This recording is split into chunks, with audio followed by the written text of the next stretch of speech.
Welcome, viewers. This is Wadidja. As in, what did you do? What did you think? What did you enjoy? And here we are with Save the Hex, a live broadcast channel series as we work towards what we need to do, which is we must know them as far as building chemistry and relationships with the Hex members to prevent the catastrophe in 1999. Very excited to bring this to you all, and heart's racing because it's been a big moment to get to this point. So as I begin to kind of break things down for this first episode, and the subsequent episodes won't have such a aspect of an intro, but also too I need to make sure that everything is up and going the way it needs to be, because sometimes YouTube can have issues going, oh, this is what you need, we got you, yes, you are broadcasting. Let me go ahead and move my camera to the side for a second. But yeah, I'll go ahead and scroll through some nice imagery in the meantime. While I go through that, this is the profile for those that are sort of new to Warframe. Let's see here. So I just want to make sure that YouTube is broadcasting me. I actually haven't had a problem with this since I had the PS5 Pro, but I had the issue more than I would care to mention on PS5, which was not helpful. Yes, okay, everything's good. We have volume, we have vocals, mics plugged in, and we got image on YouTube too. Yes. Welcome, viewers. Let's see here. But yes, it's interesting. I've been putting out a series of videos regarding all this and everything I've been learning to prepare for the point. I actually do enjoy role-playing quite a bit in the games. Most of the time I'm kind of doing a lot of it behind the scenes or in my own head, and may not share the point of it, but I do mention it from time to time, of course, in relating to it. But I love when I'm inspired with ideas like what the Protoframe skins have provided in regard to the myth, the lore, the legend. All these points were covered, like in my behind the scenes of insider points and references and lore in my behind the scenes of the series. I'm trying to find. Thought they were. Hold on. Featured. Yeah, here we go. Yeah. These skins are super awesome. But yes, I highlighted a lot of these points as far as the inspiration and what all they mean to the myth, lore, and legend or universe of Warframe. And we'll discuss these points along the way. If you have any questions, definitely please do ask. And if anything I'm doing in the midst of my role playing isn't clear, just ask. I don't mind sharing the point, because it's not like going to be like it's not going to be too overdone in certain ways, and I want to be able to comment freely to those that are viewing, as well as explain certain matters. So it's like I'm not going to be like completely immersed in that regard, but definitely immersed in the point of wanting to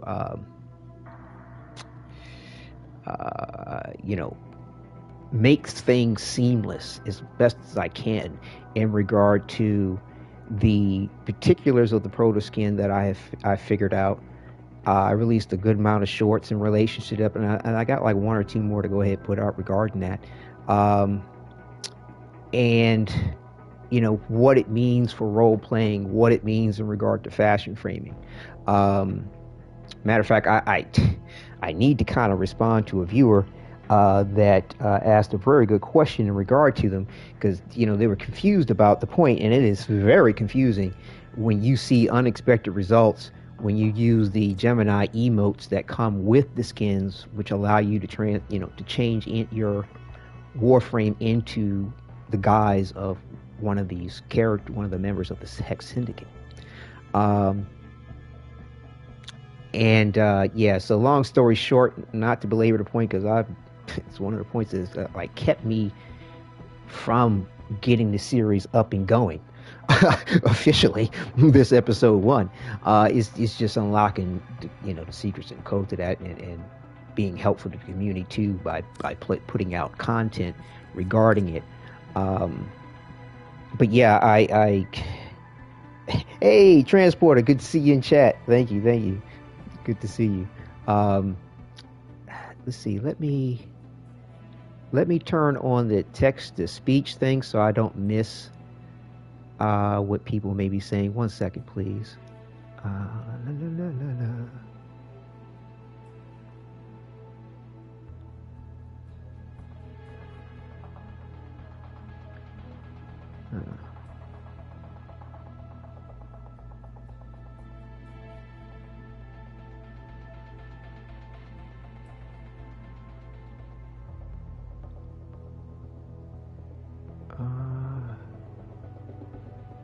We'll display the activity, I guess, top right, maybe.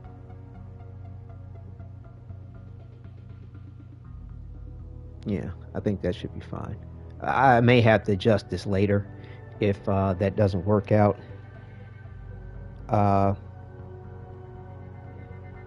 Let's see.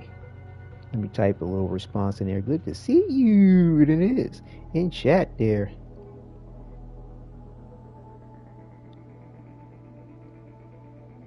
But yeah, so good to see you in chat. Like I said, these Protoframe skins are just so inspiring to go ahead and do this series. I've been inspired essentially since day one with Warframe. In regard to Excalibur, it's been one of the sword itself, and the manner in which it's been depicted through myth, lore, and legend, and various different fables and cinema, and to be the sword as it is the case with Warframe and Warframe playing Excalibur. He's been my main since day one. So to have this inspiration for this series has been fantastic. But yeah, I gave a lot of this disclaimer before, so I'm gonna try to make sure I keep things as brief as I can to try to get on with some of the gameplay, because this is I want to be able to contain everything as best as possible and try to get through things in a reasonable amount of time. I do have a 2-year-old son, 2.5 as of the other day, to tend to later as well. But yeah, so like I said, this viewer put out this really good message, but let me see if I can't try to respond to that at some point early here as we get things together. Let's see. Why isn't this thing updating? I'll try to see if I can't add a thumbnail to this. Let's see.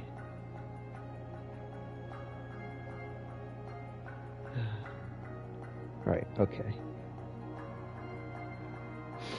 But yeah, let's see if it's but yes, so again, here we're in our Save the Hex series.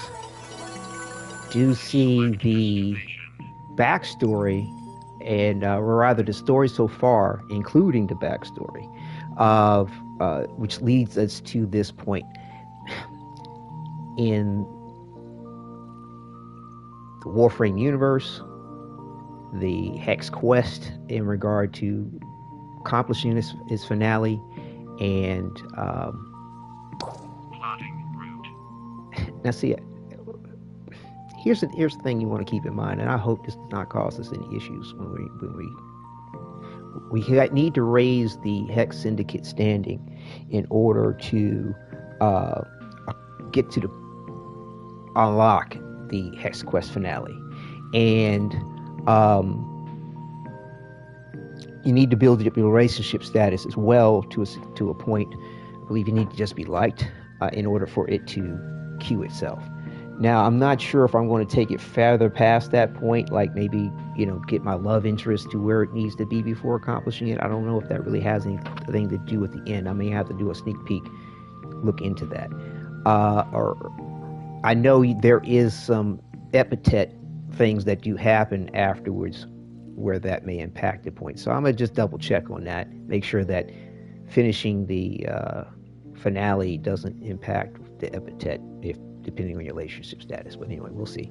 The thing is that I was thinking about adding an element to the backstory of and I went ahead and I actually queued up this quest here, which is called the Sacrifice, which has to deal with Excalibur Umbra, and he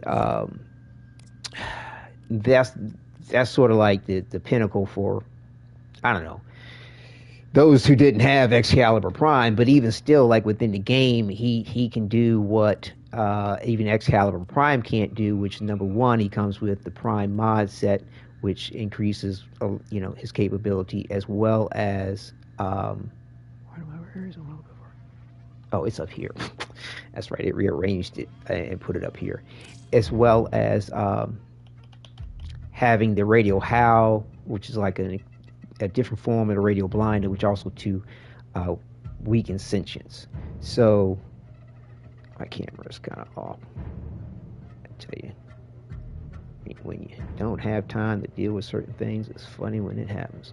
So either way, and this is one of them, when I went to take a look at it and deal with it, I should have just played back real quick my footage from years ago when I played it, because I was sitting there going, oh, okay, maybe I could take some stuff from this in regard to the backstory.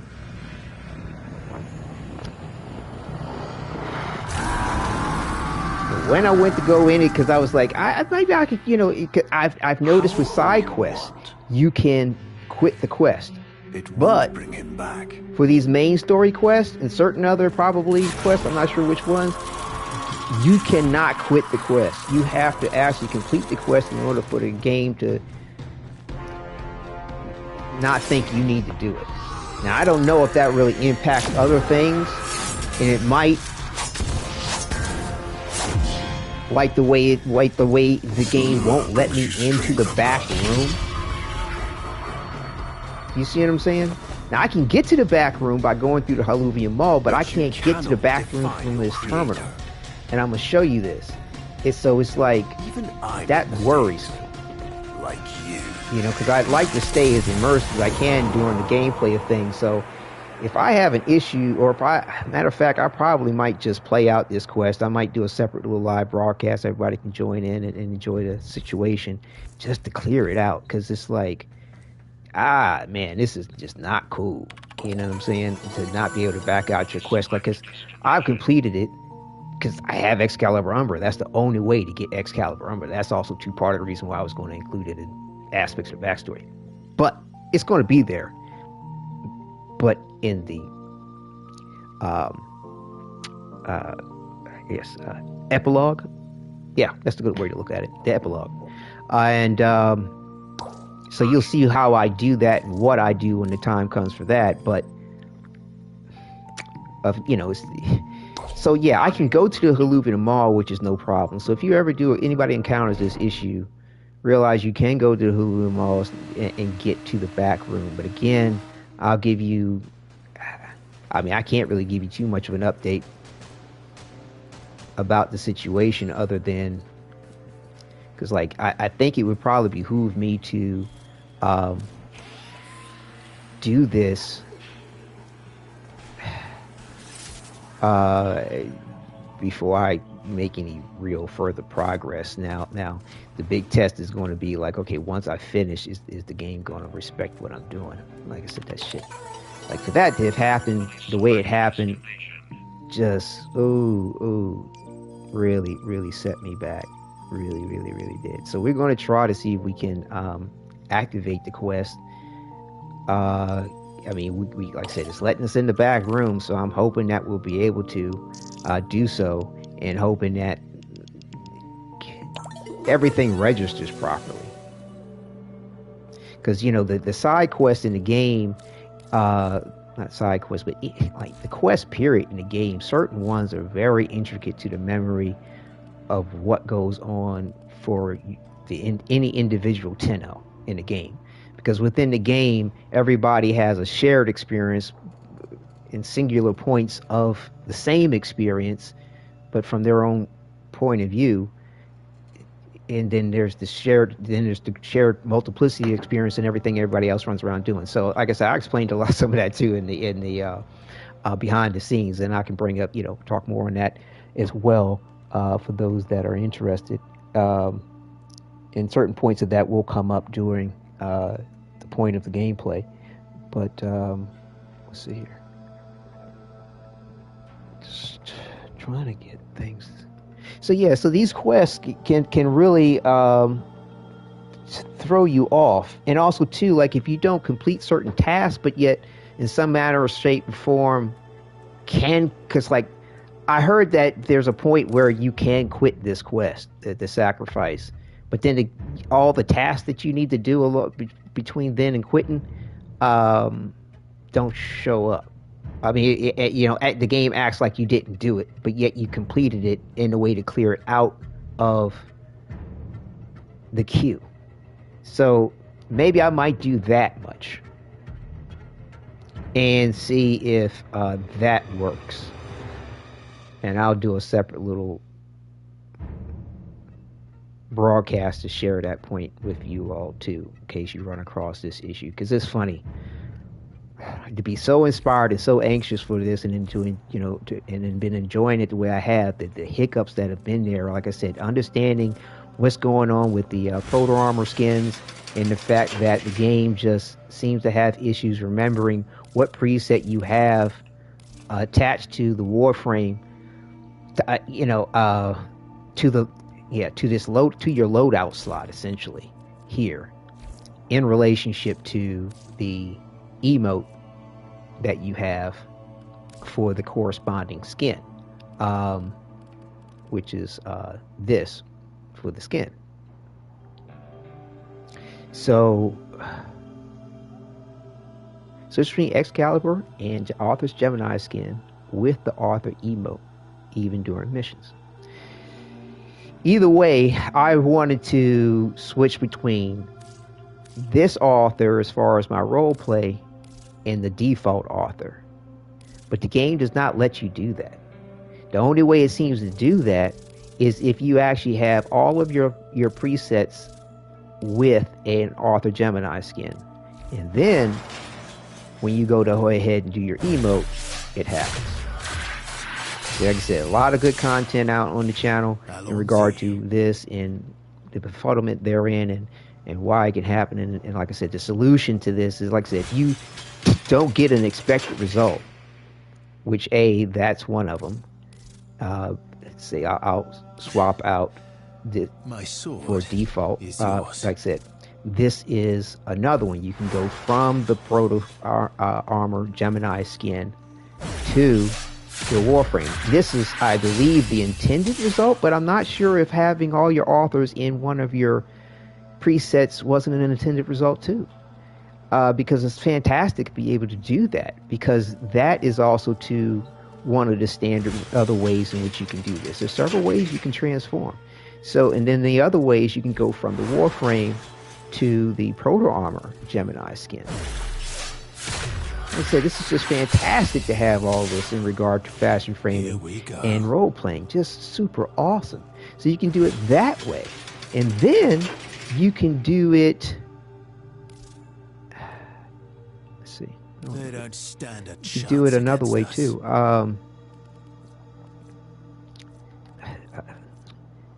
This is just, like I said, the skins do not have helmets, so bear in mind with that. You can do it this way too. Let me just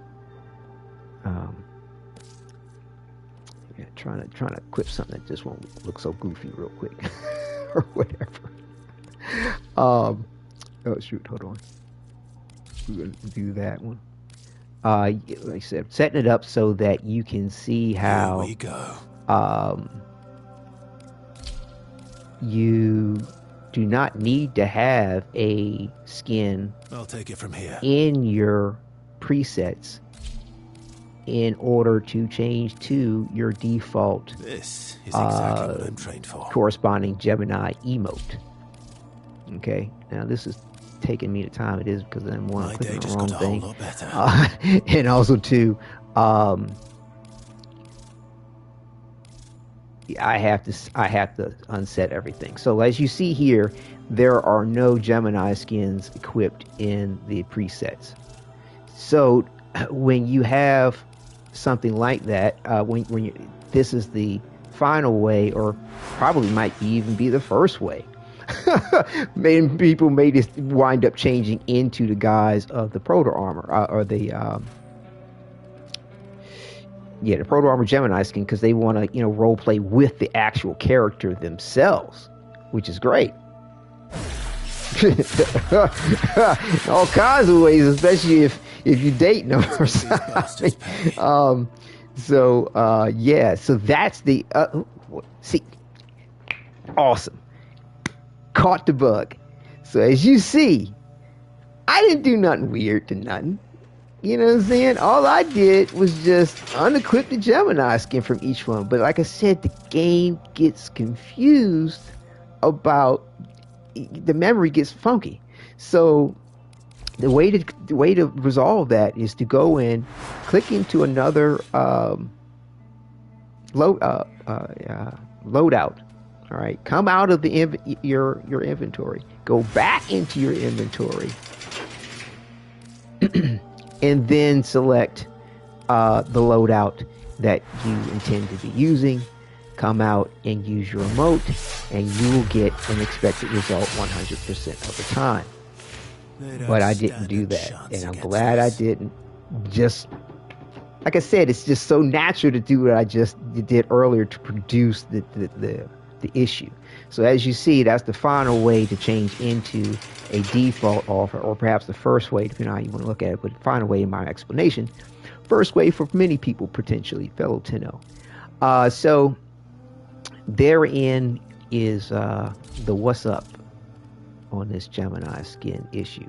And they do not have helmets. You have to actually select them from the body skin. So you go into helmets, you don't see the Gemini skin. I mean, I know my face is in the way, but yeah, it's not there, trust me. And you can see there. You have to go into the body skins to equip them. And the other point I'd like to share and reiterate, like I said, in my other videos, details more so than what I'm giving here. More extra explanation, I guess. Oops, hit the camera. Is that these Gemini skins have built-in attachments, and also too, you can change their hair color, as well as the energy color here changes their eye color. It's super awesome. The list skin's been like this, well, in this way. And for Excalibur, Umbra, and any other prime that has toggleable parts, you can toggle on the prime parts as well, which is great. And then, like I said, the other ultra fantastic thing is that these skins have built-in attachments. So in order to change the colors of various different parts of the skin, you need to go to the attachment section to change things like the straps, the gloves, for example, on this proto armor skin. All of them are the same in regard to these things that I'm mentioning. And like the backpack, this is actually a backpack in regard to, I believe, I don't think it's actually part of his body the way all this other Excalibur technocyte tech rot virus growth is. Like these aren't grown out of him the way the rest of the suit, even this aspect, is grown out of him. And you can see how the flesh and the proto armor skin merge in all kinds of cool ways with these Gemini skins. Like for example, let me show you Trinity real quick. Yeah, you can see how the proto armor grows out of, it basically mutates the flesh. It's every aspect of it. It's just wild. So like I said, all kinds of aspects of role play. But a lot of people will get messed up in the head when they equip the skin, and they'll be like, well, how come the attachments don't change colors? Like, this should be really some more, like a written explanation about these skins from DE. It would be so helpful on what's going on with the skins, what to do, what you are intended to do. But like I said, so a lot of people will come in, change the skin colors, thinking that it's going to change everything on the what you see on the Warframe, which is the standard situation. It's the first ever where you have attachments built into the skin, and you change the colors of that through the attachments tab section. So yeah, so they can, like I said, make sure you go to your attachments and flip them. And matter of fact, a lot of times people, when they go put on the skin, will probably have all these things changed on whatever the preset was from whatever prior skin initially. Okay, and they'll probably click on it and go and check it out, like, oh, that's fat, that's nice, ooh, cool. But and when they come out, they'll go ahead and and be like, oh, okay, I can flip this around, oh, let me change it up like this on everything, and they'll realize what all they can or cannot change. But some people might like this and what's going on, and never realize when they go to change these colors why these colors aren't changing. See, I change these colors all day, and then if I was to be like, oh, okay, wait a minute, oh, is there a bug in the game? I can't change my attachments. So like I said, things like this freaked me out initially, because like I didn't feel like I needed to change certain things, just like I explained, and I never knew that something like this was possible with the skins to have attachments with recolors. So it's like, I got videos on that too. Trying not to belabor certain points, but they're just very important, and they were very important for this series and creating the role play elements, and to feel very satisfied with weaving the Warframe lore into it. So yeah, I mean, the other way you could wind up making it, like I said, that mistake with the attachments is, like, for me, I didn't want to have default colors. I didn't have default colors assigned for my attachments on the skin that I first put it on. No, I did have attachments when I first put it on, so I saw the colors and was like, oh, how come I can't change them? But there were other skins I had that did not have the attachments with colors, and so when I put the skin on, it looked like this, and I'm like, why are some of them showing the default colors and then some of them are only showing black? Because I put black on everything. I wasn't thinking it was taking a color from my attachments. I just thought that it has some weird, if it's not going to show you this, it's going to show you black, so that it's not clashing with maybe something you want to do.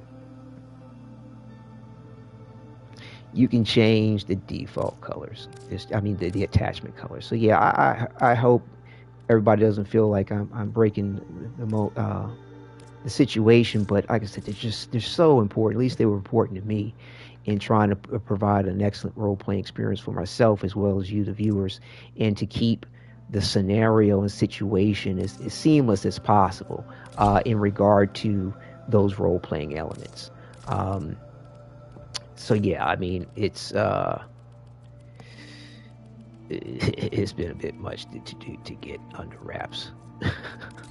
And I heard another viewer commented about it today, which was hilarious. He was like, why on earth would anyone want to have all these go from one Gemini skin to another custom Gemini skin? But he was like, I get it, I guess, but it was just, but yeah, it's I can't see why somebody wouldn't. He's like, I can't understand why somebody wouldn't, and I couldn't see why somebody wouldn't. So, he can't see why somebody would, and I can't see why somebody wouldn't. So it's especially if they end up with it, if they really are getting into the myth, lore, and legend, everything you can do with the wonderful joy of customization and imagery you can bring to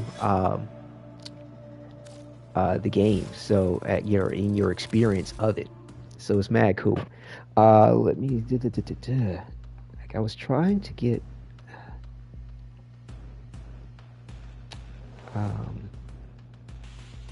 Hold on. So I wanted to go ahead and put that thumbnail up, but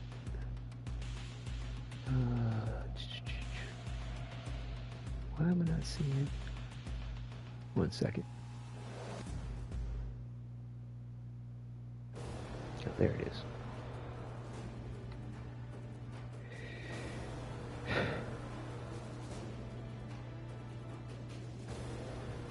Oh, there it is.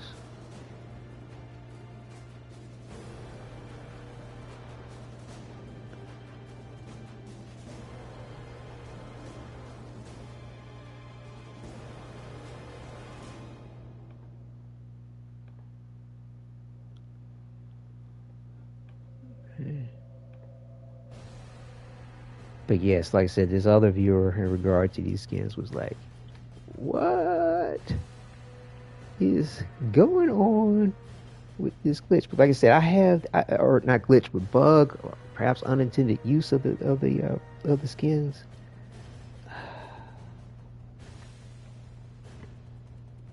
I'm normally not trying to do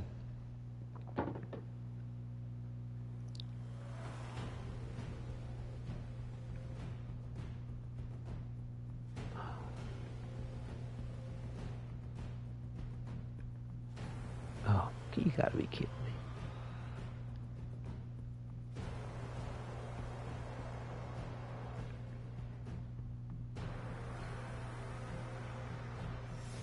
It's acting like, what?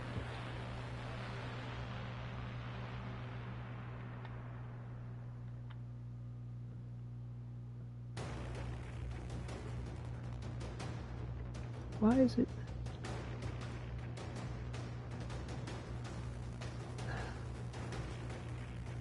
It's acting like it's the file's too big. Like,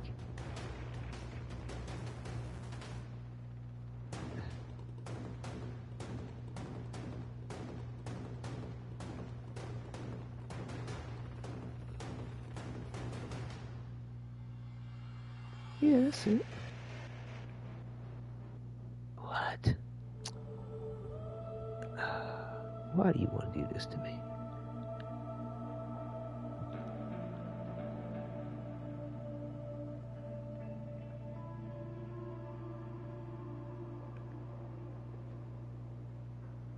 Okay, this is taking longer than necessary. All right, apologize. I'm just gonna leave it the way it is, and we'll just update it later after the broadcast, which is what I standardly do. I'll try to get back to this viewer in a second. But yes, so to the introduction, we have our Arthur here, which, like I said, in the backstory, gave some really. I was able to compile some real nice imagery to why this author looks the way he does, and which is, of course, different than this author. And why, when the other author, or rather another possibility of author, changes into this author, why when I'm looking like this author, when you have a set change or instance change the way you do, that he switches back to this other possible author. So, like I said, and then also too, why this when the default or the game's the main Warframe's actual author, Nightingale. The reason why when I'm role playing here, this this default author, as I might refer to him, with the actual author, Nightingale, as I will probably refer to him from now on, is why when he does the emote, or rather calls upon the sword, he doesn't change back into the other possible author. It's very similar to the way it is with our Tenno. But the other author is a little different, because Tenno came to be in their possibility differently, the same way Teshin came to be in his possibility in Duviri differently, as well as the but yeah, and people to Zerun as well, and their other possibilities. So the game gives you this notion very well, and to me it made sense with my role play why this version can change into this version, but not the other way around. And I get to also to role play with it in the manner that you saw. So I'll do my best to keep these elements very seamless in the way of themselves, but also too, it happens when you go into your inventory. So it's like I said, the nature of all that's broken down in my behind the scenes, yeah. So I'm not going to try to ruin the aspects of immersion in that way during the series, but all that's been well discussed. So please check it out, and if anybody asks about it, I'll give some hints as best as possible, not to break that third wall regarding certain key points that I deliberately do or do not do in regarding to this possible author and the actual author, Nightingale. But yes, so like I said, this is very similar to the way that you can switch between your Tenno. And like I said, I think that quest is messing with me, because normally, if I'm not mistaken, you can switch between your two Tennos at your base of operations, but it's not letting me do that. Also, too, when you come to your base of operations, the game recognizes this as your base of operations and not your orbiter. Yeah. And it's funny, the more I digest this point, the more I'm like, man, before I do anything with this shit, I might want to just clear this motherfucker out, because it's whack. It's definitely whack. I can't quit out this quest. So like, and normally, like I said, when I'm here, it gives me a thing to go back to my orbiter as my base of operations in the navigation menu. The same way, like I'll show you when we go to the Drifters camp here. You'll see when I go back to the star chart,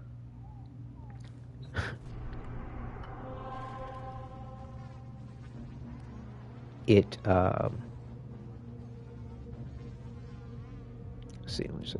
Yeah, when you go back to the star chart, you should see orbiter right there, and that's how you should be seeing it when you go to 1999. But like I said, it's not letting me in. So even though I can visit it and interact with what's up there,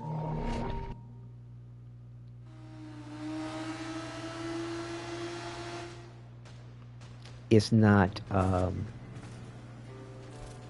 I can even fast travel there, but the game's not registering the fact that it's now my base of operations, and that's bugging me.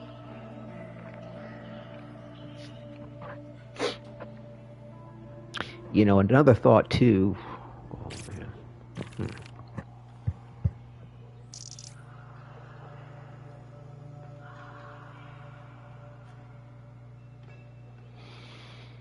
I could try to make it a happy accident, and it's not quite the intended result, but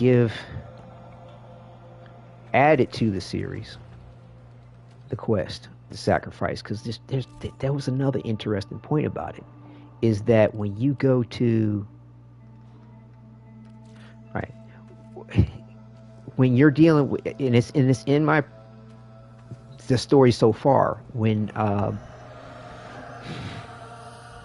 Albrecht Entrati is talking to your Tenno, he says,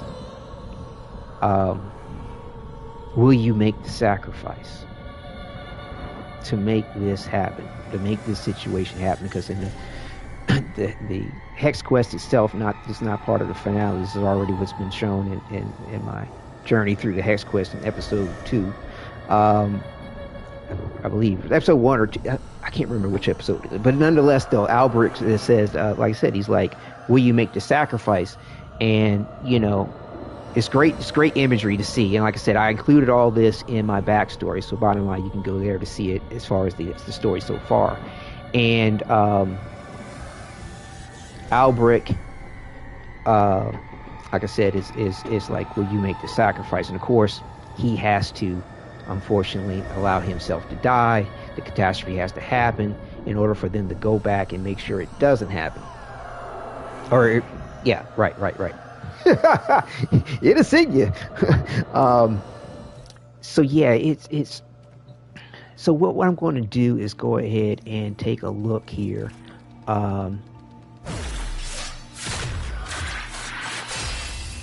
At what it's saying. Nightingale, reporting for duty.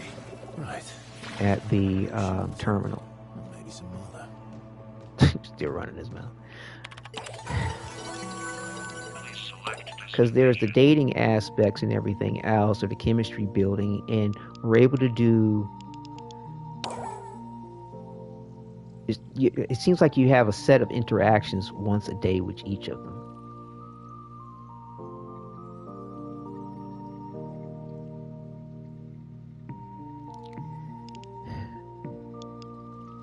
And I don't know, like I said, I'm really freaking out inside because I really don't want things to go awry the wrong way. And I'm sure DE would patch it, but it's a matter of when and where. And it's like, okay, if I save that stitch in time and go ahead and do the quest, that might be the wisest decision.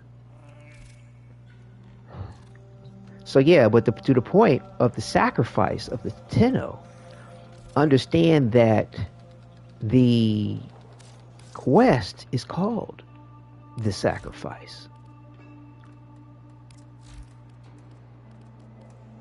And that was part of the reason too why I was thinking about having elements of it in the backstory to the series.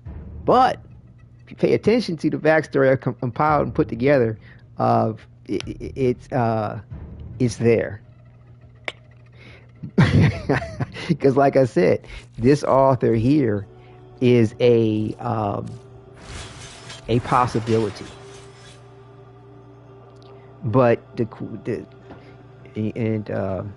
thing is that, and I'll leave that for the end of it all. Does he become a possibility permanently in the way of the Tenno, of the operator, in regard to him and his younger self? And like I said, this so whack how I can't switch between them. And I thought oh, you know what?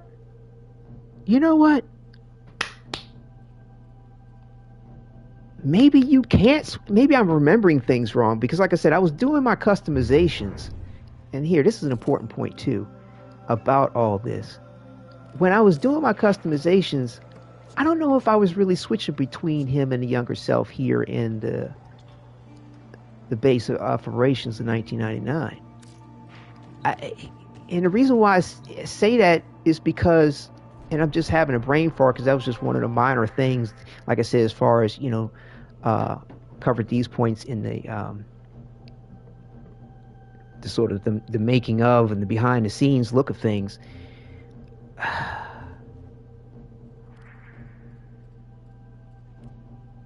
Okay, here's the orbiter.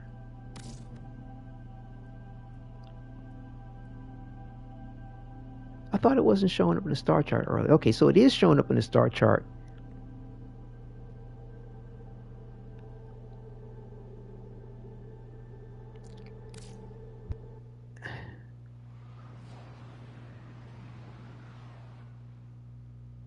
Like I said, when I loaded into the game, as you saw in the beginning of this episode, he was not in his base of operations.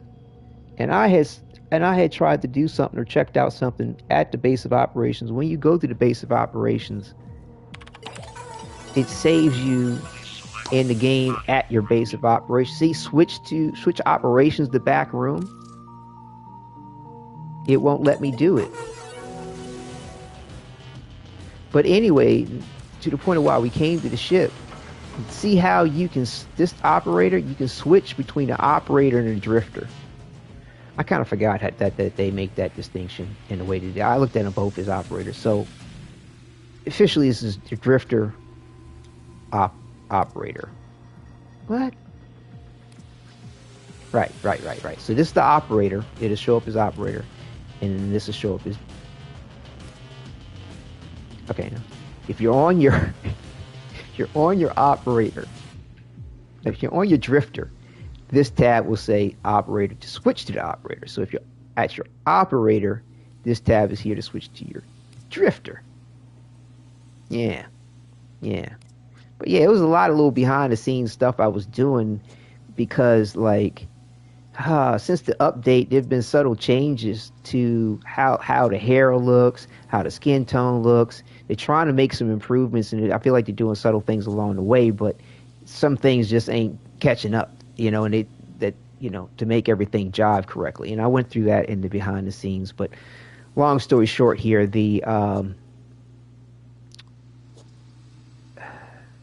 your Tenno, as you see, does not make the switch unless you can't make the switch. Don't go too far off. In 1999, and I bet you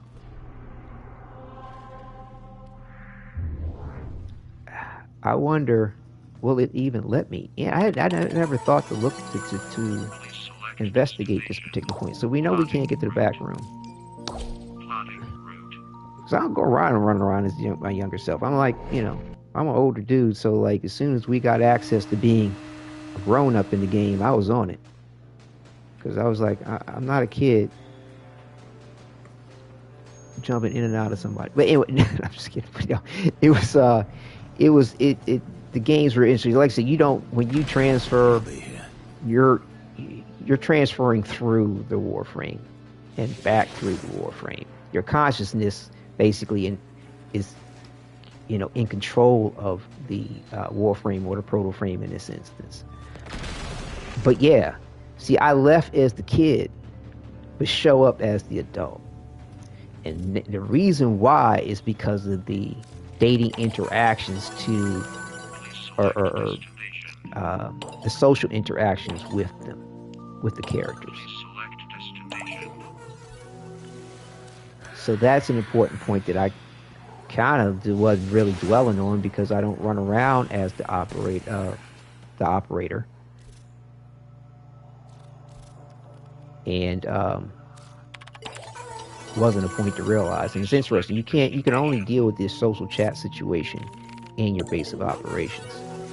But yeah, so with the sacrifice being such a sort of kind of interesting tie into the sacrifice that is being, that was made to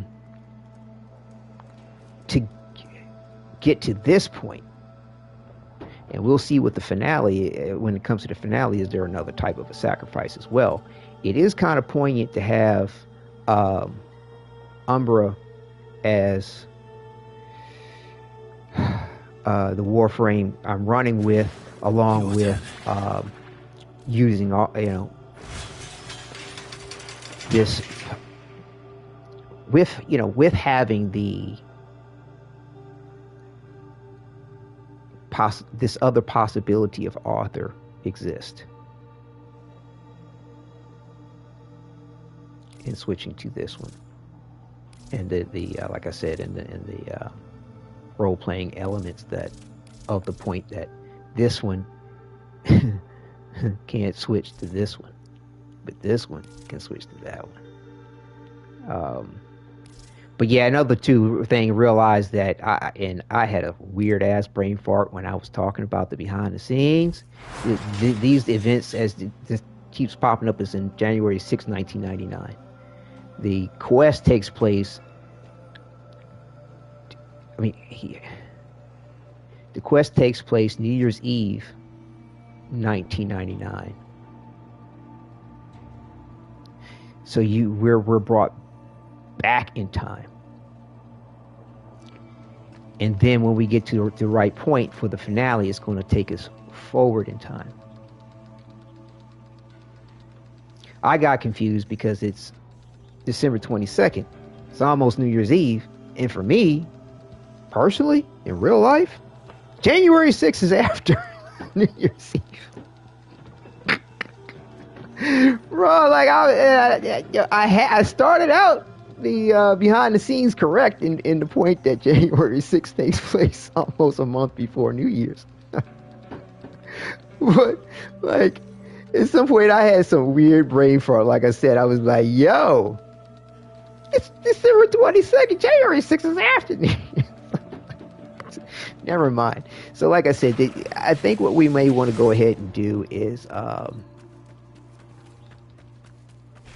quest. But yeah, it's for obvious reasons.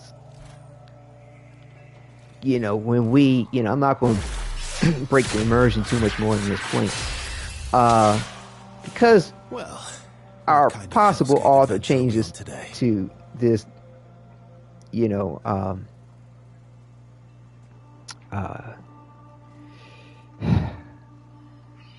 to the actual author. All right. I just don't want to say a certain word.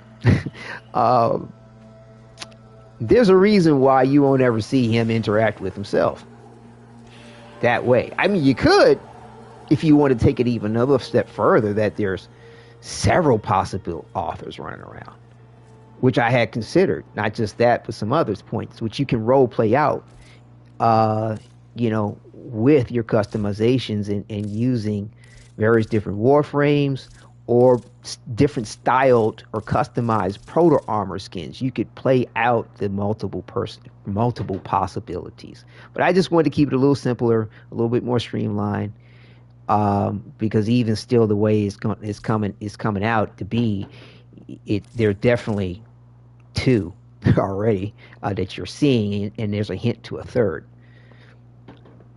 or a merger of these two. You'll see.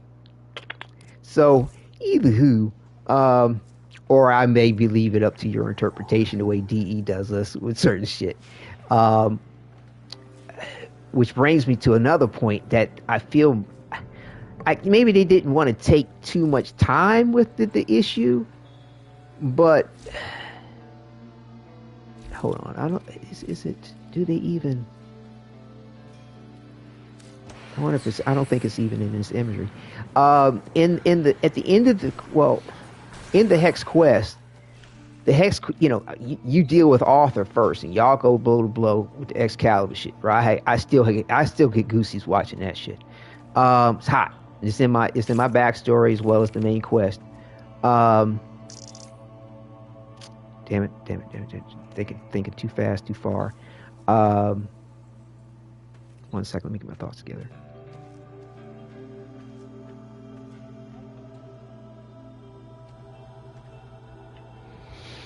There's a lot going on. Just changing plans a little bit. Right. Arthur and you go to blows. Arthur is able to reject you from his consciousness, which throws you out of his consciousness, you know, which transfers your body through him into, you know, physical state. And and you reach for your pistol, and he stabs you in the hand, embeds your hand to the freaking ground, which is dope. So you run around with a bandage on your hand the whole time. And in this cinematic here, trying to see if it's spinning around enough to see it. Yeah, you don't have the bandage on your hand in this cinematic. And I mean, spoiler slightly, but it's so important to the role play in which what you may or may want to do to get to the finale, and what you do loading into the finale. Because is that his? Just looking at his hands, making sure I'm seeing everything correctly. When you go to certain quests in the game, Sometimes it won't show your helm, your hood that your operator can wear or your drifter can wear. Sometimes it doesn't show certain cosmetics you have equipped.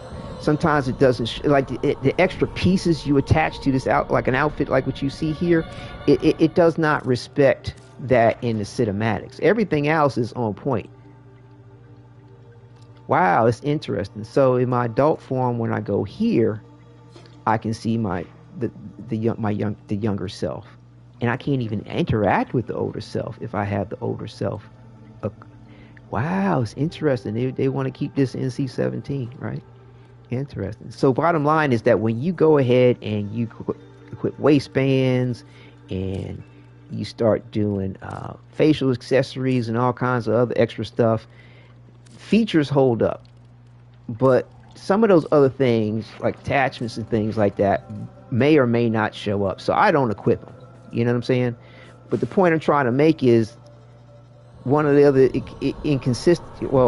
inconsistencies things can have, or maybe this is deliberate, this one I'm trying to mention is deliberate on the part of DE, is that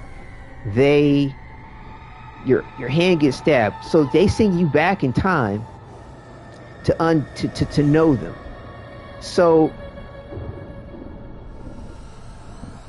and then once you get to know them, they send you forward in time. So either DE was saving money and didn't allow our Tenno to run around with a bandage on her hand until they finished the finale, or they're leaving certain things up to our interpretation to weave in the myth and lore within Warframe, which is what I'm doing to make sense of it. Because in my opinion, if you go back in time to know them, and he sends you even further back in time to January 6th, either you met them on a different context and they trusting you to be able to interact with them the way we do to run these bounties, and the way we can interact with them to have a relationship. You know what I'm saying? Or like I said, Albrecht ultimately has sent you back further than January 6, 1999. But the story for you picks up at January 6, 1999, because you already went through some interchange to meet Arthur, to go to blows with Arthur. Hold on. Yeah, here he is. Be chilled up in your base of operations, and you're in the midst of building relationships to get to know them. And so when you go ahead and decide to do the finale, and you go forward in time and you see in other words, like this January 6, 1999, Tenno's hands healed up. No need for the bandage. So by the time you get to go to do the finale, when you cue the finale and you show up in December, New Year's Eve with a bandage, you got to understand that, in my opinion, the game is taking in these possibilities of you and everything else and everyone else. Whereas, right you are. What's up? When the quest asks you to go forward in time, you're going to that other possibility. What you're seeing of yourself in right here is another possibility of you.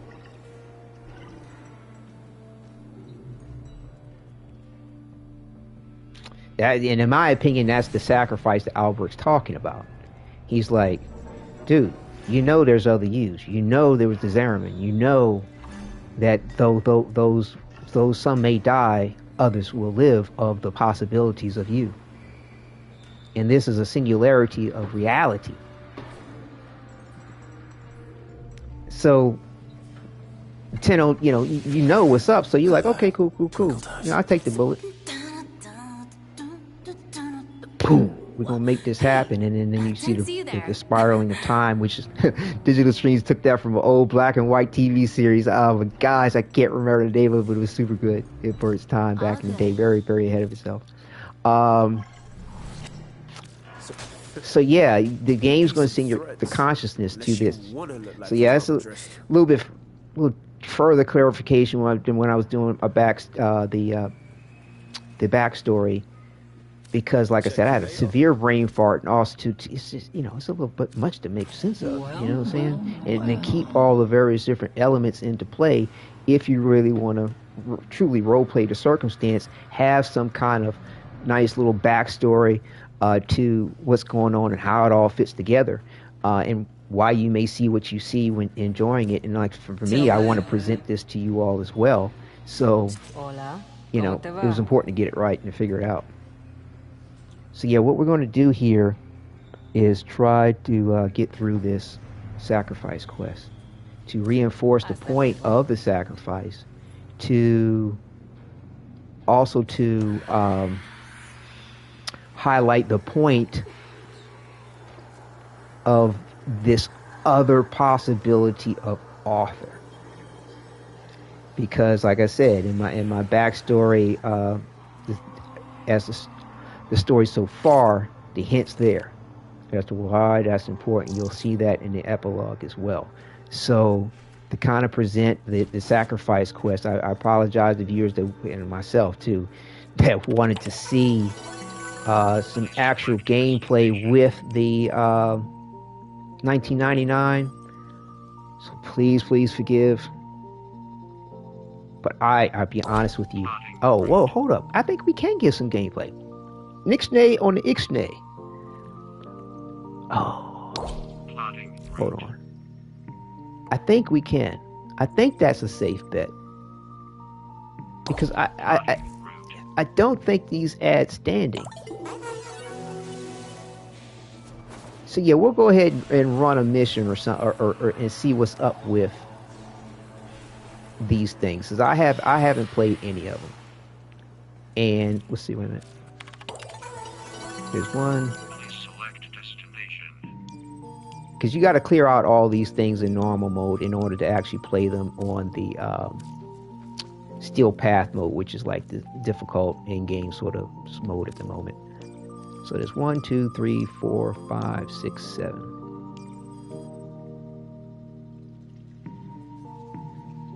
I think what I might do is see if I can't see what it looks like to interlace it, because you can back out to quest, and there's intermediate points in the quest where you come back to your ship where I can come and do this, and that might be actually nice to present for the series. I mean, I hope folks can enjoy that, because I want to try to give it the way I wanted to give it, but also to do it in a way where it's going to not have any issues. Because I mean, D's built this game engine from the ground up, and kudos to him, but nothing's perfect. And I felt rather, for the most part, through my game time with Warframe, that they've been acceptable as far as what isn't perfect, and they wanted to make it happen as far as getting it right. So yeah, we're gonna go ahead and do that.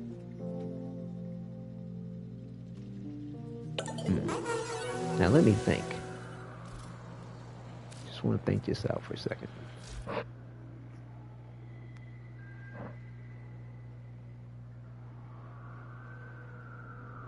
Right. Okay, good. I resolved this particular point. The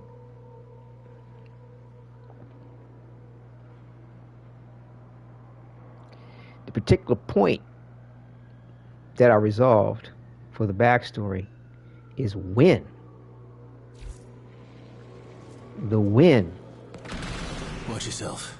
Oh, he can be the kid version outside the mall. Okay. The operator drifter, you can be the operator outside the mall. Can't interact with your atomic cycle.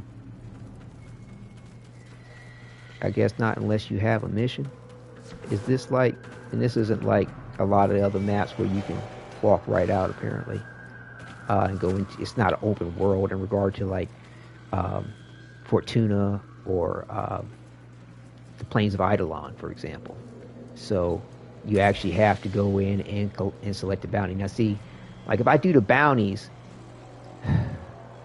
you can see here where they're showing you how much standing you're going to get, right? Oh no, we don't want to cancel. Oh, thought I was going to see if it was going to give me any extra information. So like, so yeah, so because we don't have you don't see standing on those missions, I think we'll be clear to go ahead and run those without having an issue impacting our quest or our social chat situations. And we can go ahead and clear out the normal mode so we can go ahead and enjoy the steel path. Right. So like I said, the question of the point in time and place of number one, the default, or not default, I hate referring to it like that.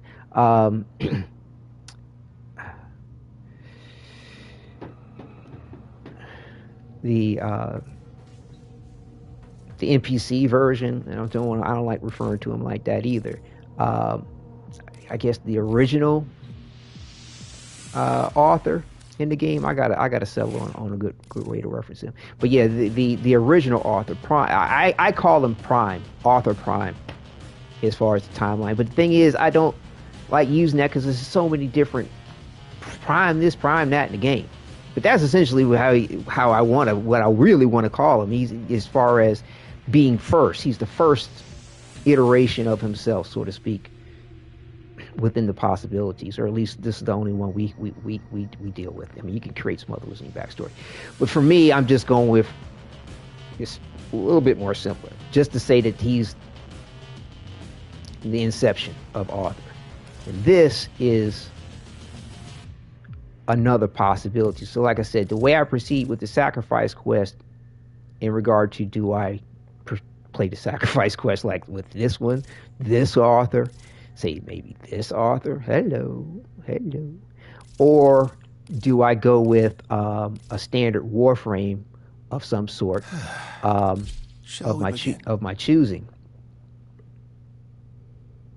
And also too, like, what's cool is that depending on my level of immersion, let's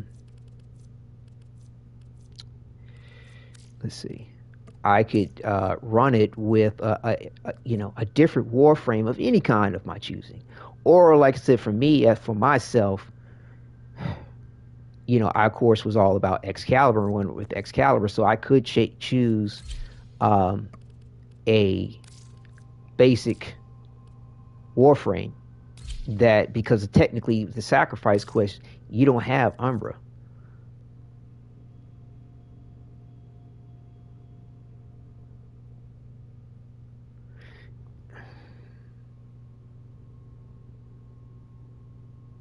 And in a way that I have presented, and I could have did that with him too, like the way of this other possibility not being, a number variant, or even seeing when I come into my inventory the fact that it says Umbra. I could have chose a different Warframe if I wanted to pro play like that, but I chose to do it this way on purpose, so that when you see this, you see Umbra, but you're going, hold up, wait a minute, something ain't right. He got Radio How. Details were provided in the behind the scenes. If you have questions, I'll let you know. But yeah, so it's all I got is all laid out. It's all laid out. But this particular point of the sacrifice quest, it was a new conundrum that I had the wrong time. Compiling, like I was just compiling and editing the footage for the story so far, and I was like, had this epiphany. I was like, oh, want to check it out, and got locked into this damn quest.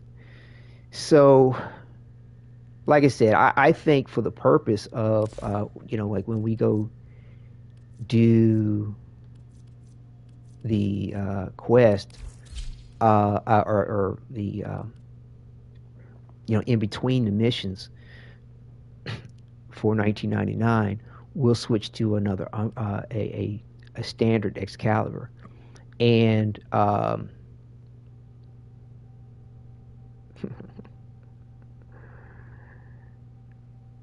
what I'll do is this other. I'll do an. Oh yeah, this is gonna work out great. This is gonna work out great because in succession to the point of I'm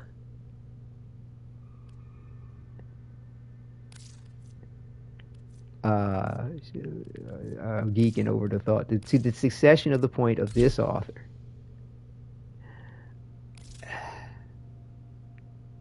Right. This Excalibur, in the way of itself, would have to do with him. Versus the one I did my original quest with. Because yeah. Hold up, let me. That'll work. But I'm just try to double check something real quick. But when I did the quest, I think back in the day because it was before, right? It was before you had the all the Umbra stuff. Oh, fantastic, anime fan. Oh, thank you, much appreciated. Thank you. I do. It's a joy to share all this with you all. Thank you very much. So yeah, so the version of Umbra or Excalibur I was running with had something set up like this. Oh, I appreciate you. I love to broadcast every day. I mean, I'm trying to get my schedule where it's almost like that. But like I said, raising a 2.5-year-old son, and it's it has its wonderful challenges, and but they have to set those priorities definitely in a proper place. Trying to do a quick scroll here because I have it in my playlist of videos for Warframe to sacrifice, and I just got to make sure I'm scrolling in the right direction. Wait a minute now. I thought the sacrifice came before that. Either way, it's kind of a moot point, but I did want to reference it just to make sure I don't make any mistakes within the customization of things.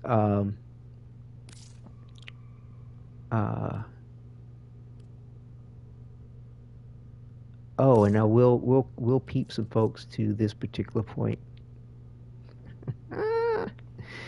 While I just showed this, and I will give it away, but you gotta see. I mean, please. I spent some good time with it. My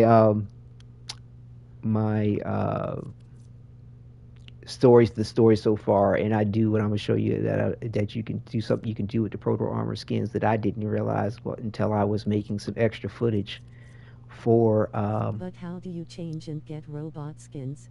The making of it. How do you change and get robot skins? They're not robots, but you can have a skin for whatever Warframe you choose that looks more robotic than another one, for example.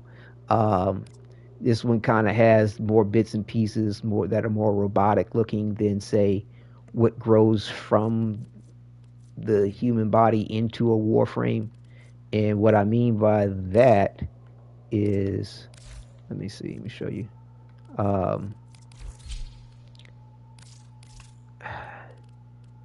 Excalibur Umbra came with, that's another reason why this is so nice to intertwine with this. He came with a where's the optional helmet?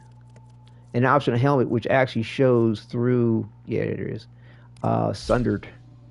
It shows through the helmet his scars and his injuries, and you can really intricately see how the human flesh mutates into everything you see attached to this Warframe.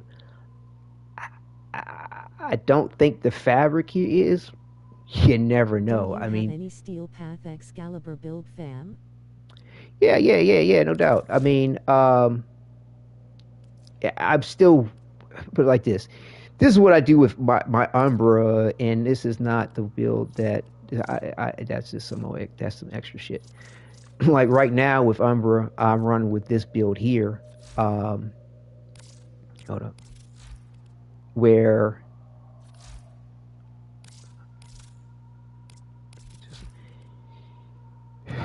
I'm dealing with a toxic chromatic build, and I'm using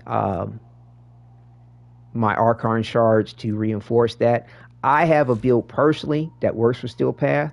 It's all a matter how you play in relationship to Umbra. Now I have some other characters too, or Warframes rather, that you know are good for that, or the Archimedean type stuff. Like I had to do an Archimedean challenge. I built up a Stynex to a good degree. But like I said, as far as your best tips, tricks, and understandings and builds, I can reference you to what I have and what I know of the other things, but definitively, you're going to get. Never a dull moment with you, eh? But yeah, Baruch's another one too. I've spent some time with, and I'm still working. You know, I've got him umbral version, because you can take your umbral mods that you get when you do the sacrifice mission. Quest. So you get Umbra and these mods, which can also too be placed into your other Warframes. If you, whether you polarize for it or not, if you know, it's an aspect of capacity. So yeah, but you know, everything Excalibur, Umbra, I'm here for you, 100%. Other stuff, you know, well, you know, I may have the best answer, but I'm sure I have an answer, and I'll know where to direct you. I can tell you that much for sure too. So ready to ride. This is my Archimedean thing. I've still got the other dude on my head. 1 second, please. What was what I have in here? It really doesn't matter, because like that particular challenge probably won't even be the thing that's available next time around. So whatever. Back to my like I said, this is what I do with my build. Now, if it's a question you have in relationship to it, to something you might want to have differently for yourself in regard to Steel Path, let me know. But this here I can take into just about anything and come out. But that's the aspect of my gameplay experience, my strategies and tactics, aspects of whether or not I can or taken into account for that sort of universal build. Things whether you can deploy gear, you know, or can't deploy gear. Also, too, whether you can transfer or can't transfer out of your Warframe. So those are the things I've compensated for. Also, to low energy. Some missions have low energy levels. So, like, the mission might start you out with 500. Really hard to survive for Excalibur in Steel Path. Oh, right. Yeah, it's all about strategy, skills, and tactics, and what you can or cannot deploy. But like I said, this universal build accounts for it for me in the way of my strategies, skills, and tactics. There's footage on my channel for that too, but we may get to it. But the point of it is this. We will get to it in this series, I'll tell you that much, because once we do the normal mode, we will be going to the Steel Path, so it'll definitely be part of the series and part of the live broadcast. But like I said, sometimes you have low energy, having extra energy, you know, so if you say you start out with 100, you go to a low energy thing, it says you got 25. This might make you say you have 35 or 40 versus the 75% decrease. Either way, like I said, this toxic build is what's up, because it has survivability in mind regardless of your circumstance. If you have the ability to use your equipment, the ability to transfer in and out of your operator, in and out of your Warframe, you have others. But let me show you this real quick, and I'm gonna go back to the ship, and I'll show you the build a little bit more, because it also too deals with your Tenno here. I mean, but the thing is, like I said, my build compensates for the point of being able to use. Wow! Oh, this kid from. Wow, this kid. No. What was I looking for? Hold on. To use transference is what I was saying. Yeah, interesting. The kid form. So the trick I was going to show you is that you can actually switch from your operator to a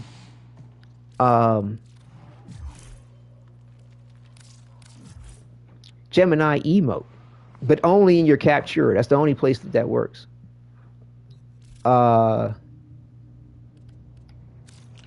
So like I said, your build does rely on your Tenno.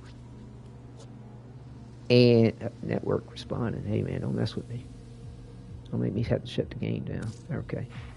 So yeah, you can't change to your operator the way you normally can in 1999, nor can you do it in your Captura, which are these personal tile sets that you get to interact with. So yeah, like I said, I'm gonna come back here in a brief second to show you the build for the operator. Where, like I said, it does rely on your survivability if you have the capability to transfer in and out of your Warframe. But also too, even if you can't do that, the operator still given benefit to the Warframe, the drifter or operator. So yeah, so like I said, when you're in Captura and you have your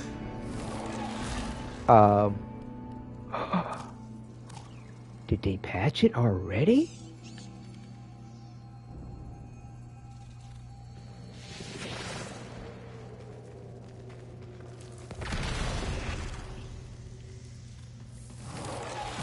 I'm glad I got the footage to prove it.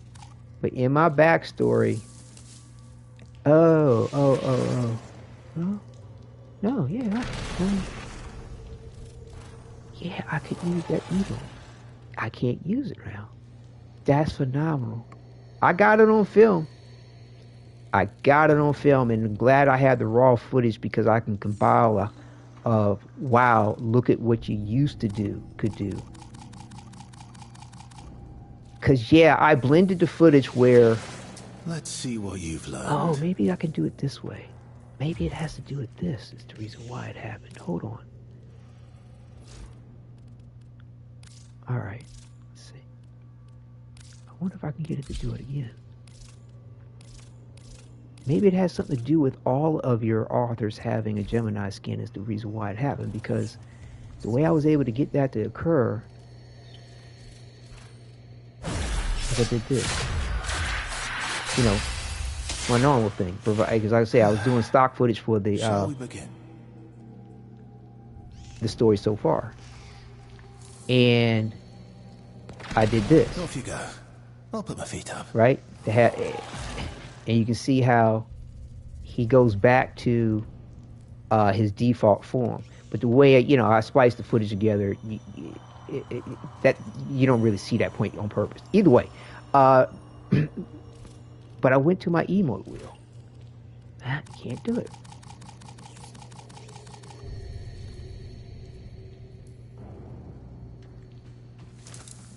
I'm trying to remember what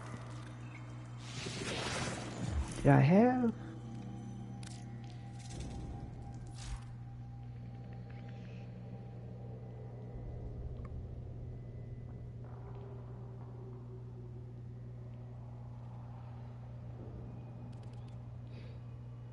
Arthur James Nightingale, reporting for duty.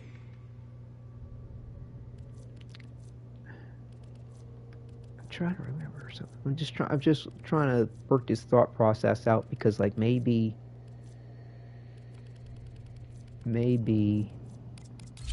just maybe it was something it wasn't here. Hold on, because like I said, I was doing several things.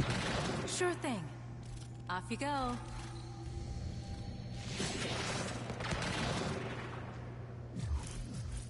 No. Yeah, it won't let me do it. Where was I? Hold up. Cause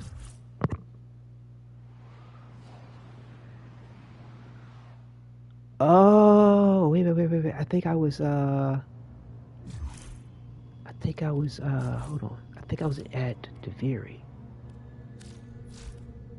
Like I said, this is another cool point. If I could get it to do, if you what I did, rang?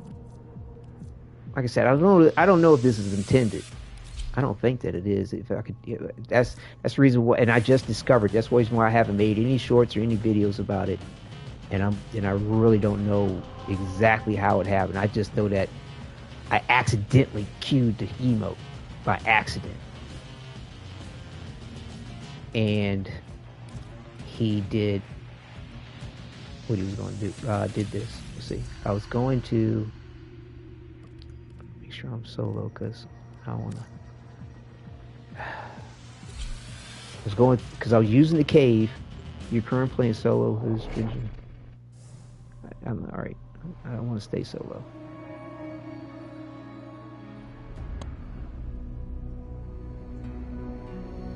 So yeah.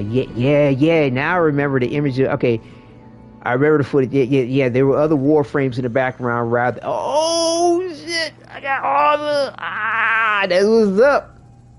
I was thinking about making an aspect of this part of the backstory too, but yeah. That's what's up. Hold on.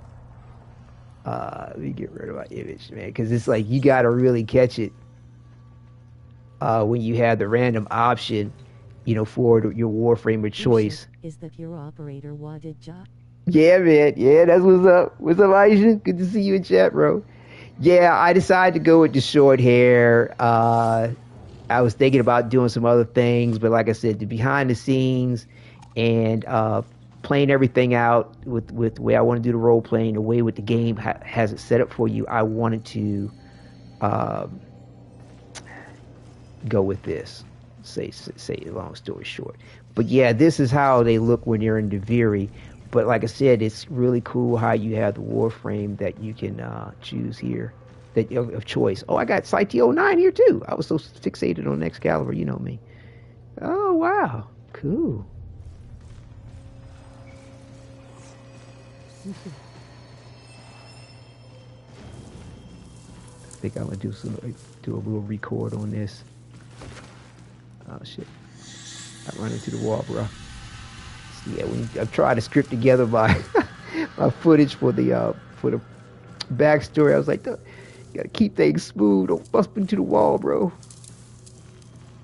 This is making me really want to get into the game now. Down, fire. Yo, like I said, people talk about what TFD took or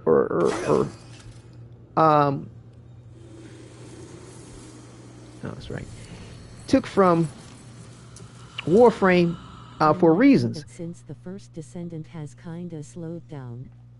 Yo, First Descendant got. I mean, really, as in true, First Descendant doesn't hold a candle to this. Outside of the artistic style and the way it's rendered is different, but on every level, it does not compete. They probably will never truly compete, but it's enjoyable in the way that it is. They're trying to make it their own thing, and in the category and the genre of which Warframe has, I feel like, created on of its own. In the way of itself, the First Descendant lens on it heavily. But shit, good fucking luck. When you gonna be able to ride something like this and motherfucking ass the First Descendant? Yo, that's my horse. That's my horse that I ride on Duviri. Fuck out of here, First Descendant. Anyway, I like what they do. I've been supporting it. I've been fucking paying for shit, enjoying it. Pardon the profanity. The foul language. But yeah, let me get a little snippet of this here without my jibber jabber. Hold on. Nah, this game is on another level, rolling on the floor laughing. I agree to that.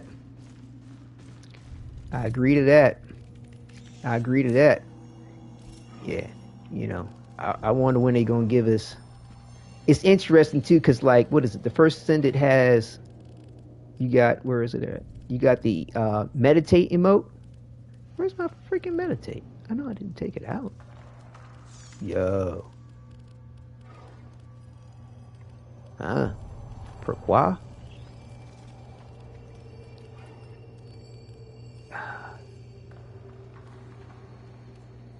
It can be a handshake, wave. Where's my daggone? My meditate's supposed to be right here.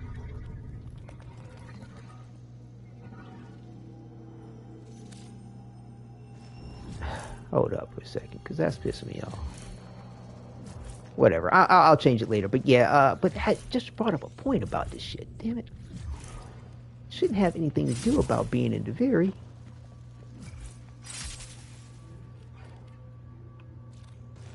Anyway, The TFD has the meditate emote, but 'tis only temporary. Yeah, no, you float. Remain in the emote pose. Right, you can remain in the emote pose here, but like I said, the Duviri is a different context than some of the other game, and it seems like right now in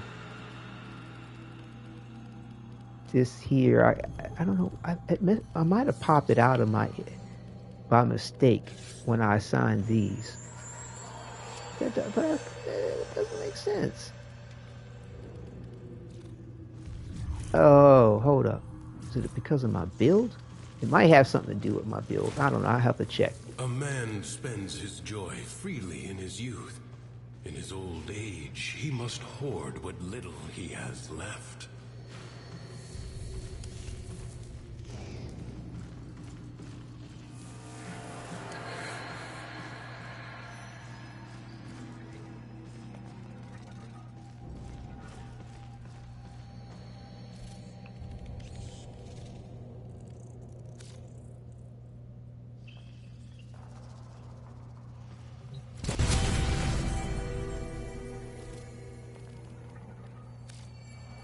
But Dane, I'm trying to get where you're at. I have to grind like crazy rolling on the floor laughing.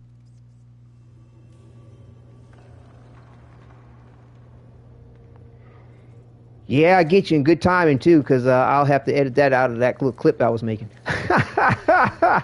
But that's okay. There'll be other opportunities for me to do that. Where did he just go?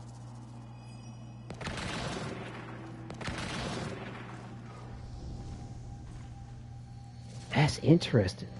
I thought the Warframe stayed there.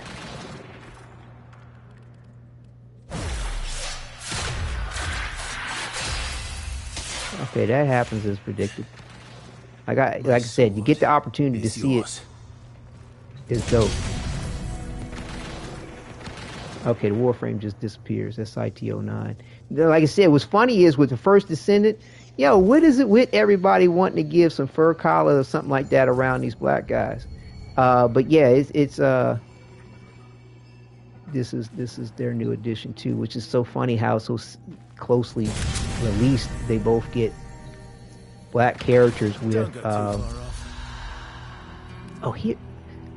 here's my inventory. That's right. That's the reason why I can't access things normally, because like I said, Duviri, when you come here, you only have you only have certain opportunities. You have to put it like this: you're limited to which Warframes that Duviri has allowed to exist within it. Put it that way. And this time, it's allowed my the version that we're going to see in as the series plays out, the version that in my backstory, the way I've compiled the footage, sort of suddenly appears in Duviri. So this is awesome to get this on the first episode, to see him sitting here. This is great. This is great on so many levels. But let's see. I think we can show you the rest.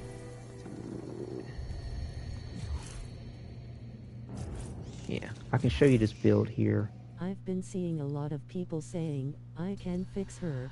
To Eleanor, I think her name was Lul. My girl with the tongue, yeah, she's cool. She's mad cool. But yeah, I mean, you gotta understand though, Warframe's been around for 11 years, and you were talking about the grind, bro. Like, look at it positively like this: you got years of enjoyment if you want. Now, because of the way, it's not pay to win, but you can pay to get further faster as far as mastery rank and things like that. And mastery rank it's just all about, and certain things are mastery rank locked, and you do need to do certain quests, but in my opinion, you can get where I am in the game very quickly if you're not worried about mastery rank. If you just get the mastery rank that's needed, if you just get the mastery rank that's needed to do what you need to do, I would put that off for whenever. Because, I mean, it's always the case with these games, especially even the first Ascendant, where I didn't show this in the backstory too for a reason, but it's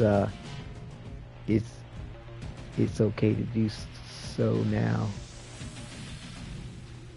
Nevertheless, though, focus on your master rank. Most people, understand that. I mean, there's no need to focus on the master rank. Just focus on what you need to do what you need to do, because it does not necessarily dictate your knowledge base or how well you play the game as to your master rank. Now, if you have a high master rank, same with the first Ascendant, is given that you leveled up stuff. Whether you used it, whether you know how to use it, it's a whole nother bag. So, but bottom line is, you can get where I am and focus in on. You can focus in on one Warframe, in my opinion, and there's others which you could too.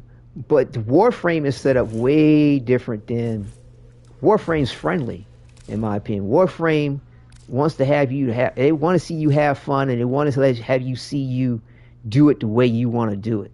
Okay, so that's the reason why I've been able to make Excalibur my main the way I have. I should be okay then. For so many years. Yeah, bro, like, you could get in and, like, number one, let me go back. Let me go back so that I can show you all these little particulars. You don't need to be a certain master rank level in order to take advantage of these Gemini skins. Okay? When you start the game, and I can actually show you this, like a little teaser, so to speak. But yeah, when you start the game, you start with the Awakening quest. You can replay this quest at any time. This is I'm hoping they allow us to replay all the quests, but this is definitely one that you can replay, which is the very first thing you do when you start Warframe. Now I'll skip the cinematic to spoil that aspect, but this is where, as soon as you go through the cool stuff, you get to choose between Excalibur, Mag, or Vault. How about that shit? And so I had my main man from jump. Okay, but say you dig the chicks, what I'm saying? I dig the chicks too. It's just, I like to role play and relate to my character, and I don't have a for JJ. So either way, no, I'm a as they say today, I'm a heterosexual cisgendered male. Surprise. So you get to go ahead and run as Mag if you want, or Excalibur, whichever, or Vault. And like Vault's mad cool, saying Vault, I don't know what Vault is. He looks a little he may be Indian, from India, Pakistan, Bangladesh. He has some interesting features which make me think that he's mixed in some way, shape, or form, American type mixed, black, as they called it, people, persons, a dark brown individual. That's what they are. And or he's from, he's his lineage hails from people of of that region. Some people don't even recognize, like in American schools, they teach that. They used to teach it as Asia Minor. I remember talking to a young lady that was from India. She was like, Asia Minor? What's that? Anyway, but yeah, so Amir is the vault character that you can choose this skin. There's no master rank attached to it. You can select this skin at any point, for your vault. You know what I'm saying? Now, unfortunately, you can't replay the quest. Like you saw when I went in, right? And I think this is. I wish they would allow you to do this. I wish they would allow you to go ahead and do your first quest and choose the guys. Like say, so I choose Excalibur, similar to how Duviri, when you go in and hit confirm, when you load up, it's going to show you. Oh, wait a minute! Hold up!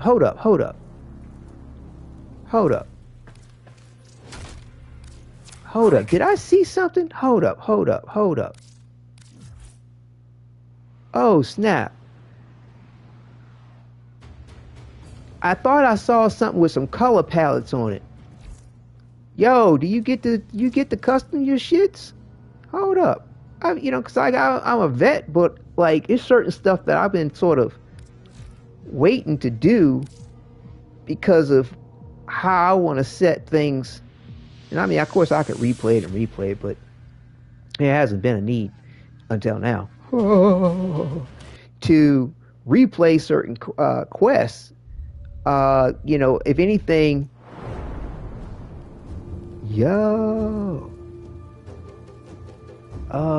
it's just you can default.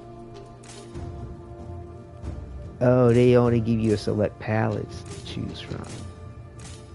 Well, that's interesting. Well, new players, you do get this benefit, either default or if you want to see something different of your Excalibur, you have these 3 presets you can choose, or your Warframe. I'll say that because you can do that with Mag as well. And Vault. But like my point I was getting to when I saw this on the side, I'm glad I did, is that it'd be great if we could use our custom skins. We could use at least just the base level of use your power. The outfit the way the quests do, right? Just your head and skin, saying you don't need to have extra attachments and stuff like that, especially seeing how you're sort of awakening the Warframe, and to make that first quest really worthwhile and really worth replaying for anybody, once they have their kind of heart to set on or want to see, like, okay, this is the Warframe I awaken. Oh yeah, that would be dope. But anyway, we can't seem to do that, so I make things work within my role playing to compensate for that point. So I apologize for going so roundabout to getting around to explaining this build, but I'll put some timestamps in as soon as I can. So like I said, this is the build here. It's a toxic type build working off of the toxic status that can, if abilities afflicts toxic status, you also do get corrosive damage. So I'm using Chromatic Blade for my Exalted Blade weapon, which increases the status and chance. The explanation. Oh, you're welcome now, Aishin. I mean, it's a lot to be had, bro. Like this, the only thing at the moment, two only things at the moment I can say that the Warframe should take from the First Ascendant is, number one, for only one character, in my opinion, not to break the tide with what they've done before, although it would be great if they did, but allow at least Excalibur Umbra to allow multiple socket types, or polarities as they're called in Warframe, for our mod slots, or mod sockets as they're called in the First Ascendant. But the thing is, so because with Excalibur Umbra, you only get one. But like all the other Warframes, Together again. every other Warframe in the game, all except him, you can have multiples of. So like back in the day, because we couldn't have multiple mod slots or mod sockets as they call it in TFT, I had 5 different Excaliburs that I would switch between that all had different polarities within their builds depending on the situation I wanted to deal with. And then I also too had this sort of piece de resistance version here who had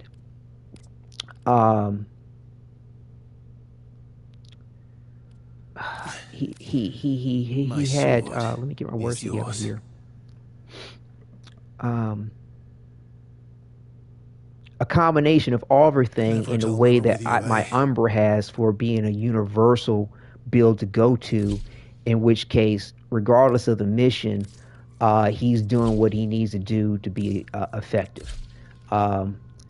And so that's the reason why I knew pretty much right away, without little to do, or polarizing as they're called, or the mod slots for my Umbra. All right. But yeah, it'd be great if, because you can only have one of the Excalibur Umbras, that they would allow us to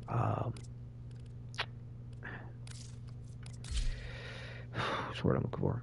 Like I said, repolarize the mod slots for just him. And in my opinion, for founders too, this would be a wonderful gift to founders, because founders were the only ones that could have Excalibur Prime, and they could only have one Excalibur Prime the way we can only have one Excalibur Umbra. And my God, do you know just the revision and love for Excalibur would shoot it through the roof. It really would, especially in tribute to the founders as well as those like myself that like to run with Excalibur, or even further like myself, that Excalibur is their main. So, yeah. I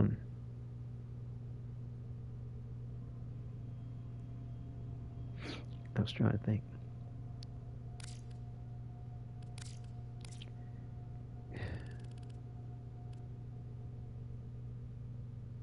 Right.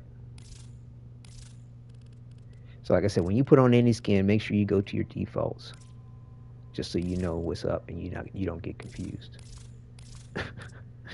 Anyway, so yeah, so like here's like if you were just starting out with the game and you didn't have access to Excalibur Umbra, you didn't have access to all of your extra bonuses you can get from Archon shards, as they're called, or even from your Tenno, because at first you don't even know that you have a Tenno. So sorry about that spoiler, but just immerse yourself when you play through it, and I personally think you'll be fine. You'll get to be like, oh wow, oh that's cool. There's a lot to remember, and if you're new to the game, it's not likely you're going to remember certain particulars that I feel like ruin it. I don't know, but everybody's different. Either way, you can do a build like this, except for.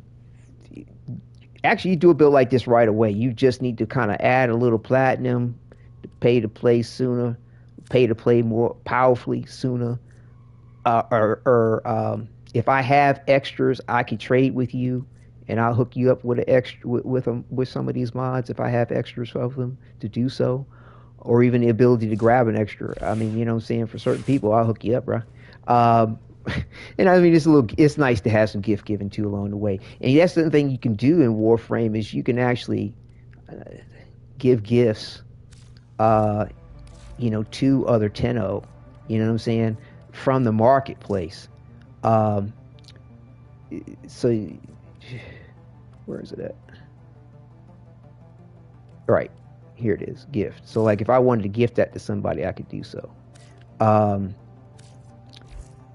And also, too, they have a trading system, already built in, which, is fully open to every aspect of what you think a trading system should be. And being able to trade with other Tenno, and but yeah, I'll hook you up with the clan, You can join my clan if you like. I used to have a pretty strong clan, and you know, I have some more now, but I put it like this: I can limit the selection because I'm sure I can trust you, but man, I've just been burnt the wrong way with my Kubro prints, man. I got some Lotus fur print Kubro prints. Like I said, I used to do for clan members when they reached rank 15.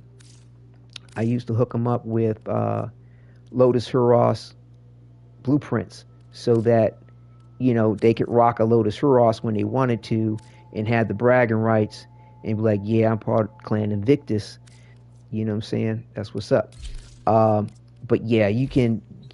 Yeah, I got blueprints for Kubros, which you can rebreed, or you know, you can breed to be as big as this or as small as other things. It's wild. I covered some of that in the backstory. No, the behind the scenes aspect. But I'm trying to get back here to this point. But yeah, nonetheless, like I said, they have a fully flushed out trading system. You know, in the game. There's places there's several places you can go to actually trade. You don't even have to be at your dojo. You can just set up shop and they'll raise their hand, and you know, people can come over to you and trade with you. But you know, my dojo is dark and seedy and pimped out in its own way. Nevertheless, if you are running with, what did I have to? Hold on. I'm in my author build. I don't know. I had to mess up something.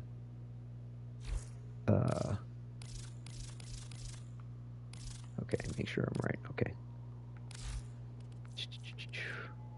So yeah, I'm working on this Excalibur Umbra version where I'm going to repolarize the mod slots yet again, and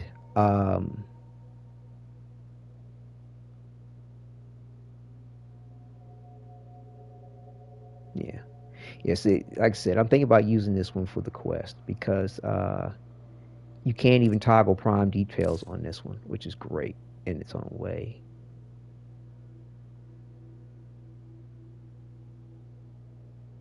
No, it's just fine actually.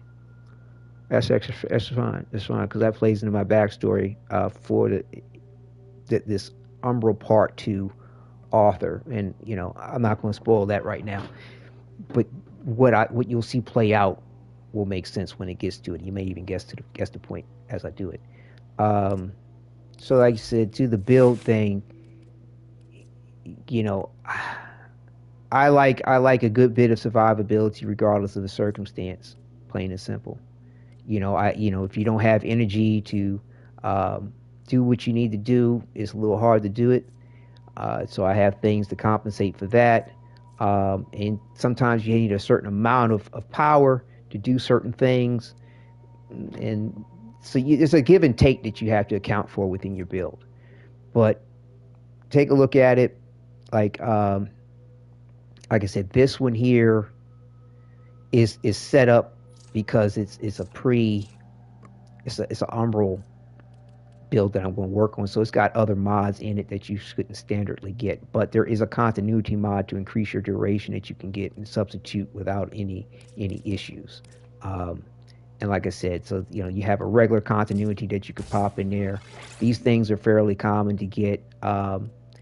You know, the thing is, if you're a new player and you kind of want to get going up and going as best you can, the game does start you out with a certain amount of platinum. There's some like beginner packs and stuff which are very helpful, but it doesn't take much to get where you need to be to go ahead and do the grind if you want to fast forward the situation. And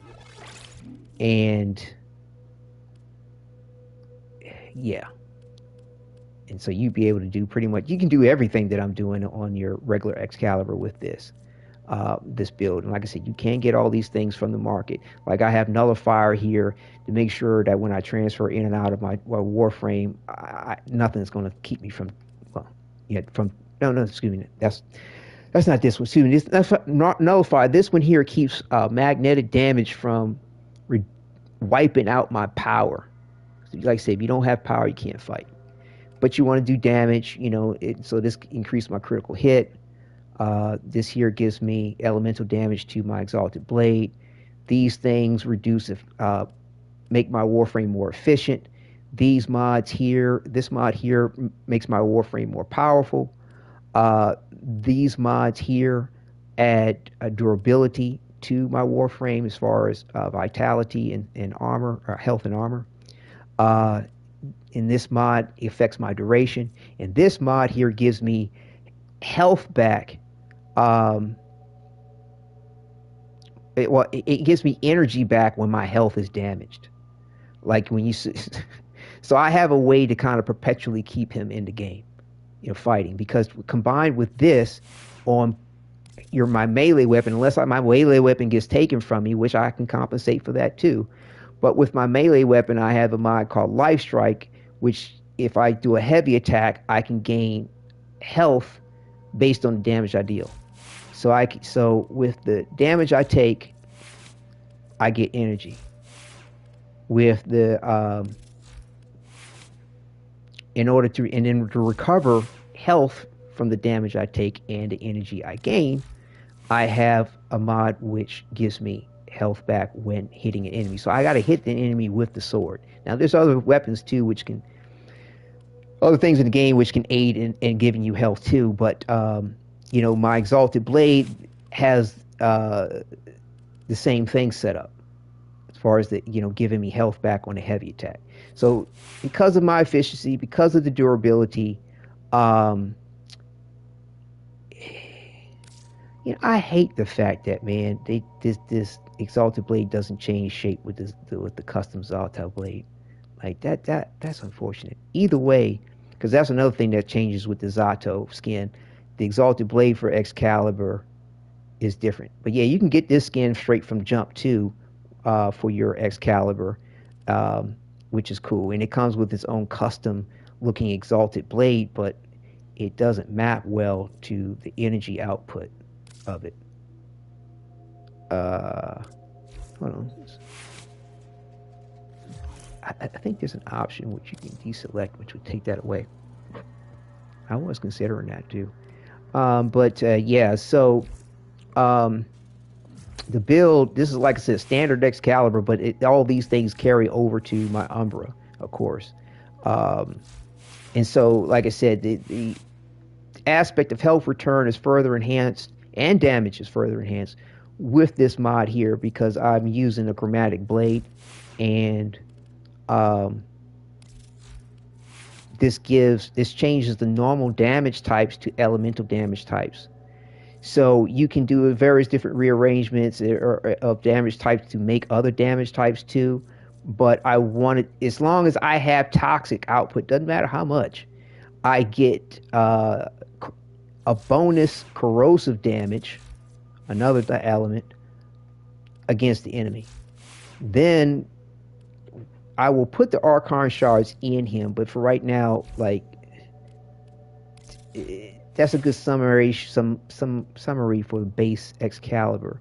And of course, the elemental mods on the Exalted Blade are just going to enhance anything that it's trying to do. You want a little bit more speed when you attack. You want to make sure you have the right, you can combine multiple elements to your weapon. You also too want to have something to take advantage of the status types that are being amplified by the, you have a greater chance for them because of the chromatic blade. And you want to be, this is kind of old. This build is way, way, way old, bro. Like, last time I messed with this was before Umbra was released, I think. But either way, though, you want to do things that's going to make whatever you do, in my opinion, efficient and effective and reliable. Extra damage, like I said, the Life Strike. So yeah, I'll switch over to Umbra here to kind of finish out the elements of the build.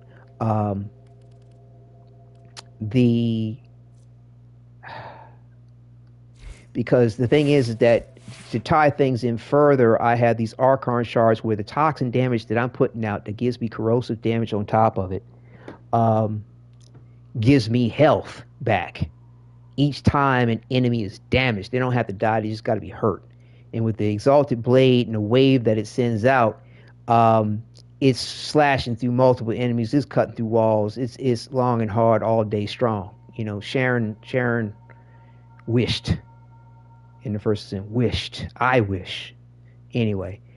So, and then I have another Archon shard, which gives me health regeneration constantly at plus 7.5, you know, was it per second or something?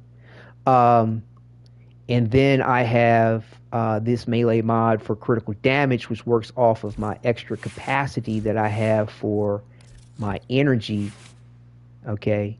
Which also, too, is that if I killed an enemy with cold with this here, it would actually give a extra drop chance for energy. But I really don't mess with cold, but it's just an added benefit to it, so I have it in there. Because there's a prime version of it which doesn't give you the extra Archon benefit, but why not have it? I might run with cold, who knows? Either way, on a weapon even, it would work. These here are done for ability strength to compensate for the way that I have used my mods to allow for a universal build and to and at least, you know, and to reach the threshold for the min-max aspects of the chromatic blade at over 200% damage. So, you know, similar to the other, you know, the Nullifier, the Arcane Fury, but you have the Umbra mods, which give you more health, more ability strength, more armor, as well as the tower resistance to the Sentients. I always run with Steel Charge as far as the R to give me more damage, and always sure-footed, because if you're on your ass when you get knocked down, you can't fight. And being the sword, bruh, nah, I gotta stand. I wish First Syndicate came out with something like this I mean, it'd take up a mod socket, but I'd be real tempted to do it because I hate when they get knocked down on the ass. I hate it. But yeah, so I'm in it to win it constantly. Like I said, this is what's up with the build on the Exalted Blade, the speed, the elemental damage aspects, the life strike.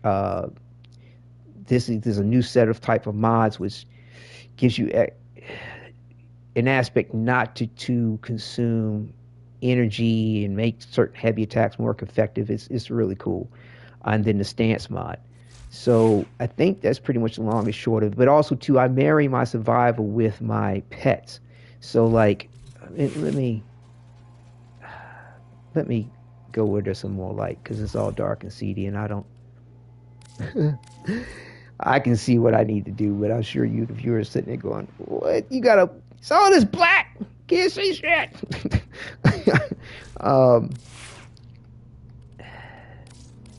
But through that explanation, what I was showing you was highlighted well. So yeah, so my gameplay marries well with my pets. So sometimes you can't have pets, sometimes you can. Like I said, my build compensates for the point one way or the other. But my pets are all set up for survivability more so than damage, because if they're not alive, they can't help you. That's it. But they've got automatic ability to pick up your loot in the environment. You don't have to go around breaking stuff down every 5-10 minutes with Warframe, thank God. But you know, they can also detect enemies and detect loot.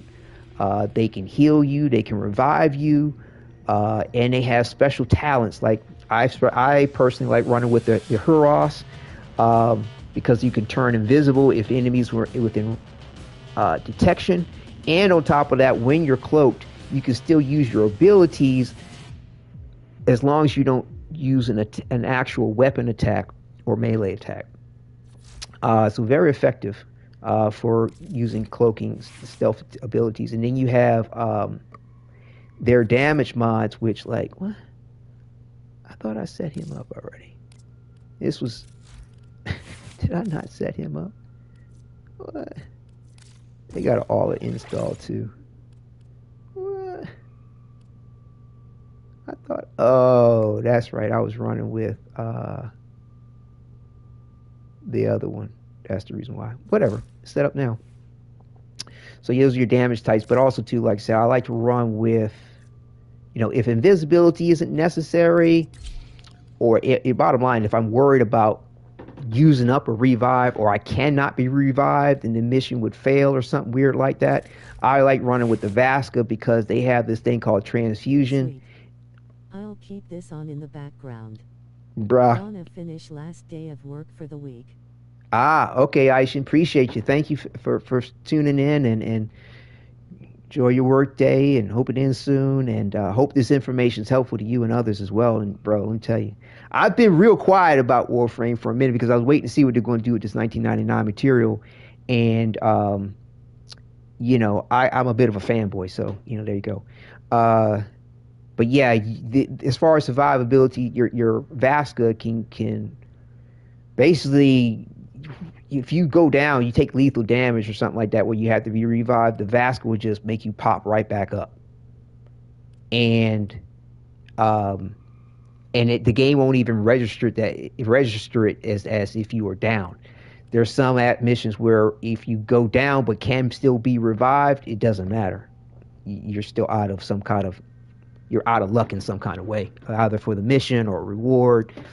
And which is, you know, cool if you have the ability to compensate for that fact and overcome it, which you do have in Warframe, depending on what you use and if you have the strategies and tactics to make it work. I mean, and there's prescriptions, but like I said, Warframe's been pretty friendly, where I'm telling you, like 90, I don't know, just to be generous, about 90 to both ends, about 90 to 95% of the game I can run with Excalibur, and then 95% of the game I can run with Excalibur Umbra. It's always been that way with the way I put my head into the situation. Of course, there's other people out there like, well, there's other Warframes that do what he does better. I'm like, no, but there ain't no other Warframe that has an exalted blade. What are you talking about? As far as like just gameplay aspects, you know what I'm saying? You know, as far as like, you want to clear the ads in a room real fast. You want to run through a mission real fast.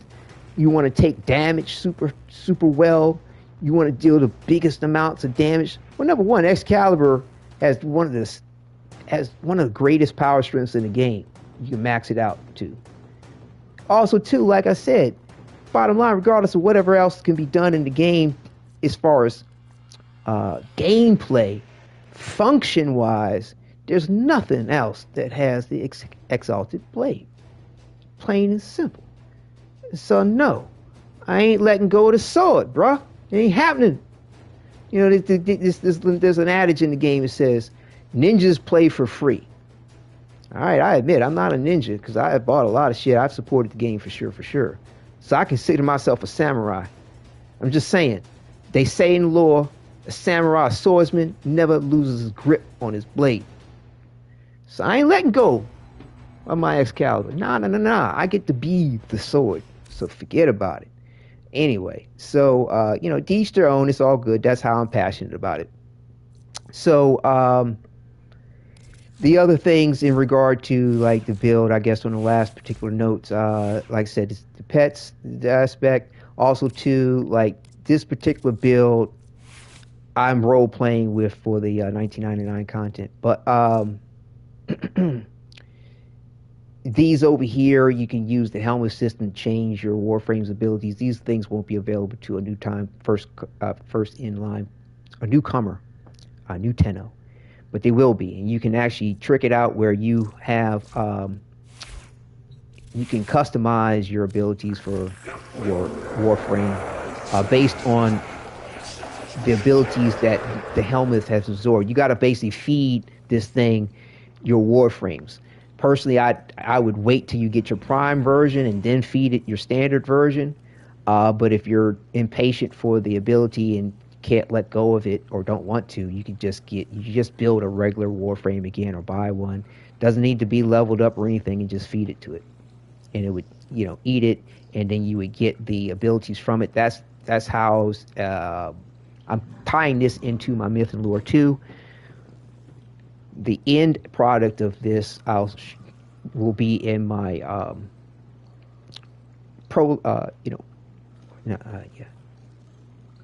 epilogue to the Save the Hex Quest, but also ties into what we're doing with Excalibur, Umbra, and all that good stuff. But the front end of it, I wanted the character to have radio blind, my Excalibur Umbra, because that's what I run with, and I did this on purpose for my role playing as well, to have radio blind. So I was able to go in and change my radio howl for Excalibur Umbra to a radio blind, which is the standard ability for Excalibur. So as you see here, so this radio howl. Oh, I was like confused for a second here. Hold on. That's right, I had switched over my build to the radio howl. There we go. Scared myself for a minute, but yeah, you get standard 3 builds that are loadouts that you can customize in its entirety.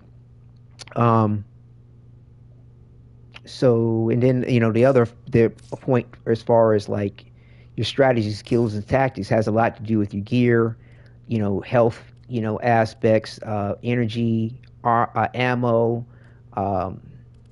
They even have supply charges that your ship can throw out at you. You have vehicles that you ride, and the way you mod them out. The only one we can't mod out at the moment, I don't think, is the atomic cycle, but and the horse thing that we can ride. But the Archwing that we can fly around in and out of space can be modded out. The mech that we can transfer into and do massive amounts of damage, it's going to be modded out. And the K drive, which is like this hoverboard type thing, can be modded out. So all those things could play into your survivability depending on how you use them. And then, of course, when you get access to... Why does it still think I got the kid? Thought I switched. What? Yo, this is buggy.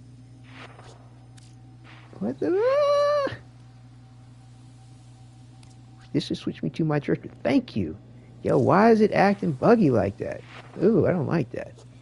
Anyway, the drifter here is important, or your operator, in regard to... I like universal situations. I mean, if I have a particular situation I'm dealing with where I need to spec out differently, of course, I'll do it. But I don't like anything hindering me from transferring in and out of my Warframe, because transferring in and out consciously into physical state gives my Warframe health. Now, before I would run across instances where I was prevented from transference, and I was like, I don't like that. There's another, what they call arcane, which can give energy on the way, health or various different things on the way in or out. But if I go back and forth, I still get the benefit. Plus 2, the operator, I've got some things set up in the what they call the focus school, and their way bounds that you can unlock, which on each one of these focus schools, which are active all the time. Okay, so you get benefits from each one of the schools, which will be active all the time as passives, while you focus on any one school to give you various different benefits to your operator and its combat, or your Warframe. I like to run with Xeneric. Again, you don't have energy, you can't do shit. This adds to a lot of that in regard to how I run on my universal builds. But of course, you want to do more damage, you go with Madurai, for example. You want more damage reduction, tankiness, your Naru. Various different ways for the way in which you may decide to proceed. So, yeah. And then you get various different cool bonuses once you do max everything out that you can go ahead and purchase as far as cosmetics concerned. And this one even gives you different skin tones for your operator if you want to make them look kind of, very different, shall we say, or other than normal, or other than... I'll take the context of whether it's normal or not out. So So yeah, so I think that's a good summation and quick breakdown as fast as I could there with my build, how I think of it as far as, you know, being universal to go anywhere, anytime, special ops type situation, and do what you got to do it well, and be competitive too to a good degree, and you know, make it all happen. So you do have a big ass spaceship, a big ass spaceship that you can fly around in. Get some rest. You must be chin strapped. Why didn't this thing come? Observation. This vessel is Golden Age Oregon tech. Restored to full function. Oh, that's right. I'm sitting here. Wait. Hold up. I took away the HUD, so like I'm not seeing something that I typically see. Hold on.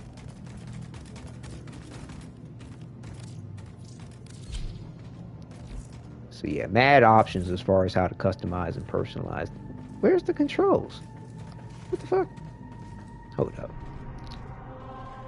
That doesn't make sense. That doesn't make sense. Let me go back to, I just want to show you how cool this game is and how far away.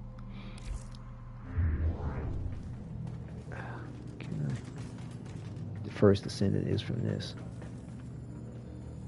What? If you wouldn't mind, pick us up a coffee while you're out. That's awkward.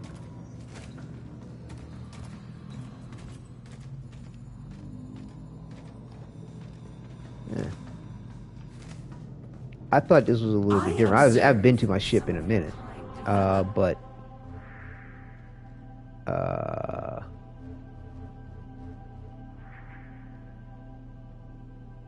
let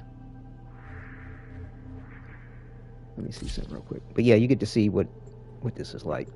So yeah, you can have railjack battles and things like that, but a lot of this has all changed through the years. Railjack battles used to be like this PvP game mode, you know, game time where Tenno would actually fight themselves with these custom built arenas, so to speak, at their dojos, which is where I'm at now. This is taking us back to the dojo. Yo, but why aren't my controls popping up?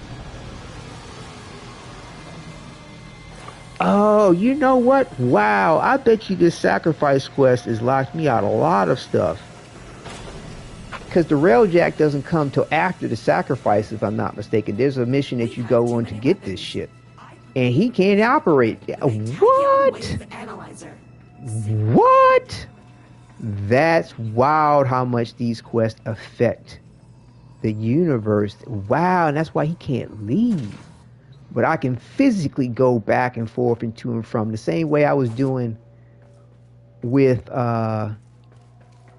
getting to the back room. Wow, that sacrifice, man. It'd be nice if they come up with an ability to allow you to quit out of these things.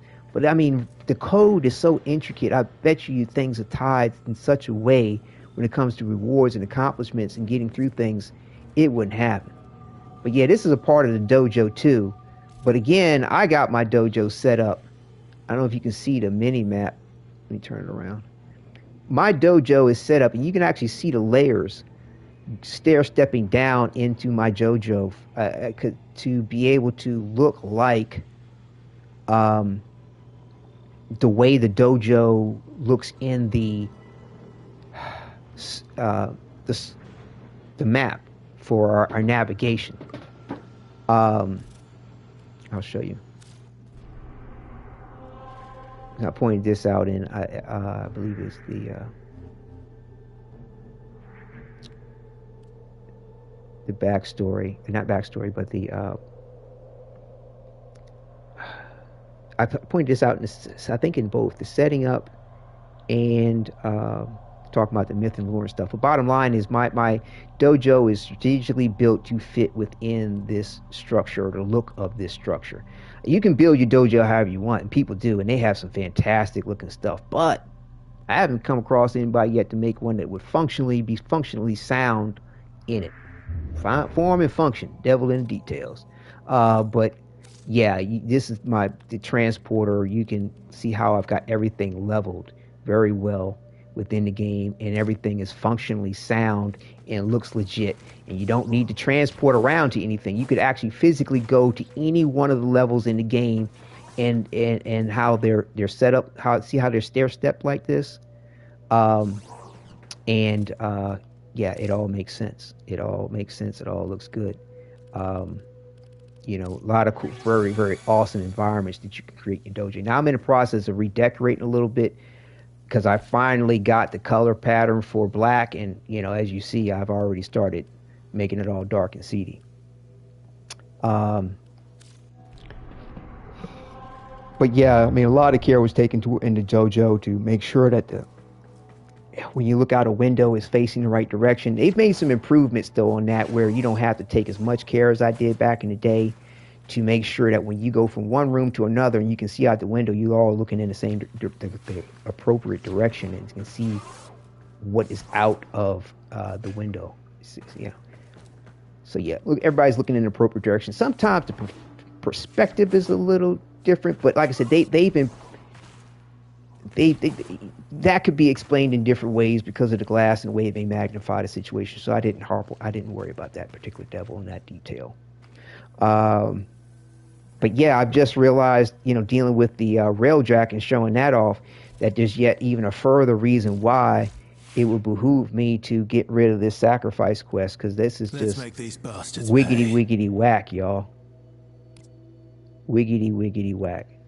So what I'll do is when we do this, I'll start with, let's see, I'm trying to think. Did I do? Right, I've already changed something around. Right, and similar to the first Ascendant, if that's what people are used to, but it's similar to Warframe, or exactly like it, in the way that you have to level to 40 in TFD, you have to level your Warframe up to level 30 to be able to change over a module socket type or whatever. But unlike TFD, when you restart after your first level, it puts you all the way back at square one with your abilities, and you have to unlock them. Whereas with TFD, if you've already gone through this once, you don't have to go through it again. I mean, I get the point with what Warframe does with it, and I've worked with it so long, it's not an issue. But I like the benefit of, like, okay, after the first time you level it, you get access to everything. You can keep running and not worry about it, and still do harder content without compromise. But yeah, they don't give it to you like that for this. I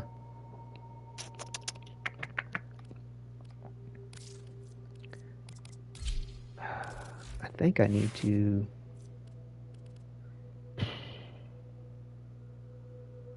Yeah. Sure. I need to do something. I need to redo this one too, but let's see.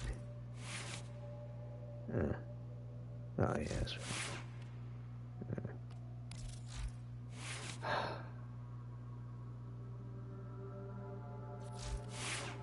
I was thinking about. See, I got the another way you can make your Skana more powerful is the Incarnate system that they have for weapons now, and I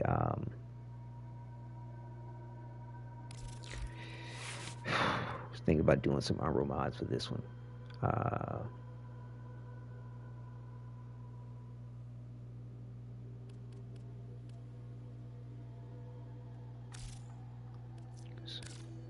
So yeah, this is how you actually polarize a Warframe, and this is how you actually make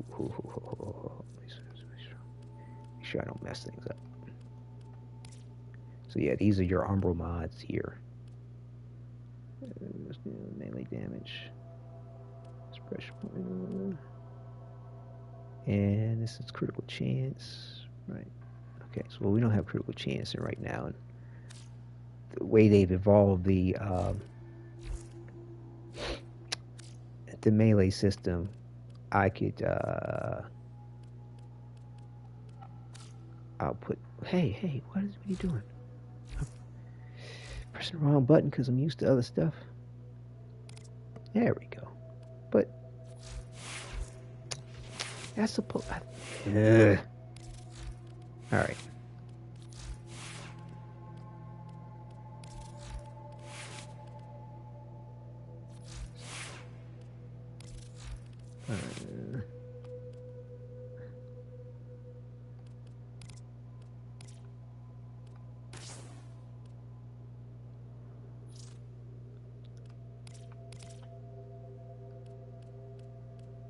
So seeing that we do have pressure in here is melee damage. We don't have the crit chance. So let's see. This build here is definitely not 100% because, like I said, I haven't messed with this in a second.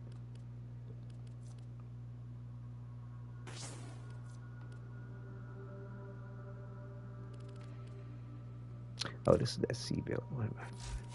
But yeah, all this is going to be rearranged. All this is going to be rearranged. Do not pay attention to this as something, as a way that something you should do, or what build you should go for. It's definitely not that.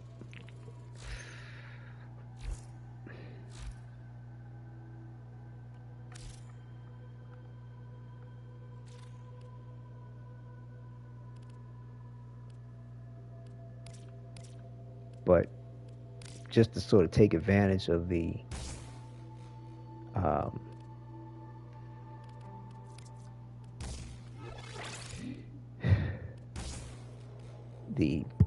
points that I'll be getting.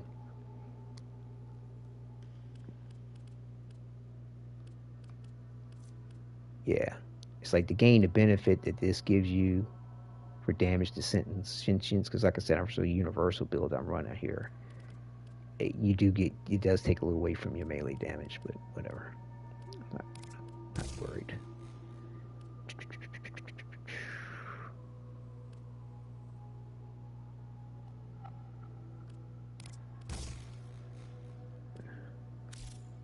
Right.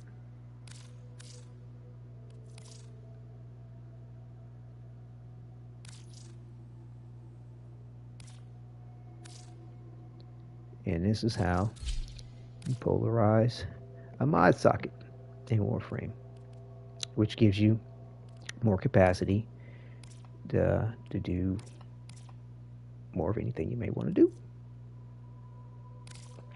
Like I said, I'm just slapping stuff in here. It's not, you know, to some degree, it's what you'd want to do, but in others, it's really not. But you know, these are other things which can further enhance your melee capability with the weapon. You have arcanes for them. Doing something like that. That's fine. Anyway, and right.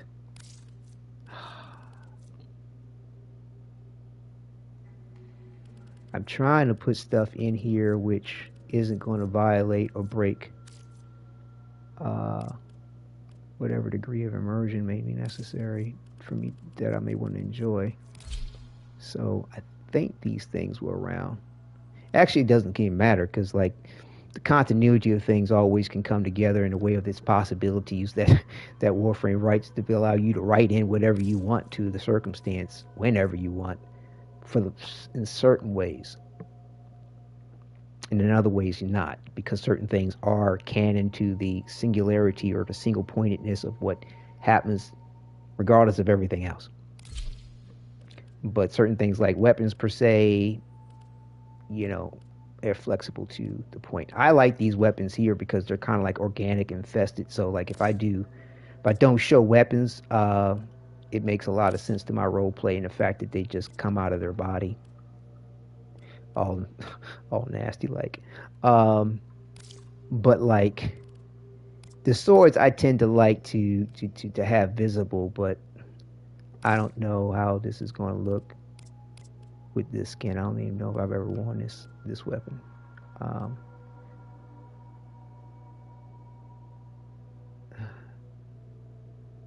figured it'd be some clipping involved.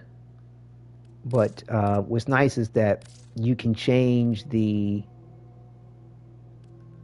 holster style of your weapon, so you could have it sword. I think you have to buy this little set of options.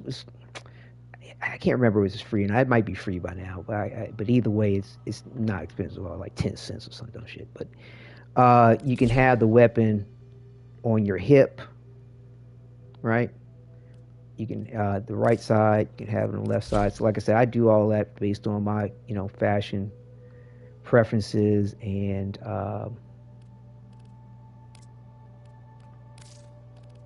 role-playing aspects. But what's great is that if I want it on the back, right, but then I feel like I don't like the clipping, let's see, you can actually rearrange all that here. Let's see, I should be able to flip that around.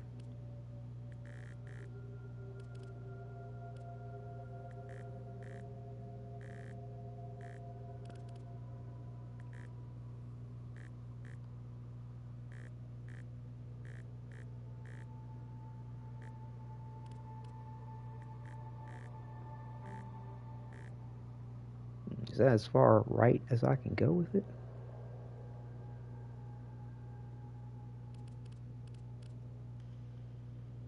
I can make it look like he's pulling it out of his body. Oh, that's nasty. But it's got it coming out the crack of his ass, too. But yeah, there's mad, a lot of different ways you can play with cosmetics to get it how you might want it. But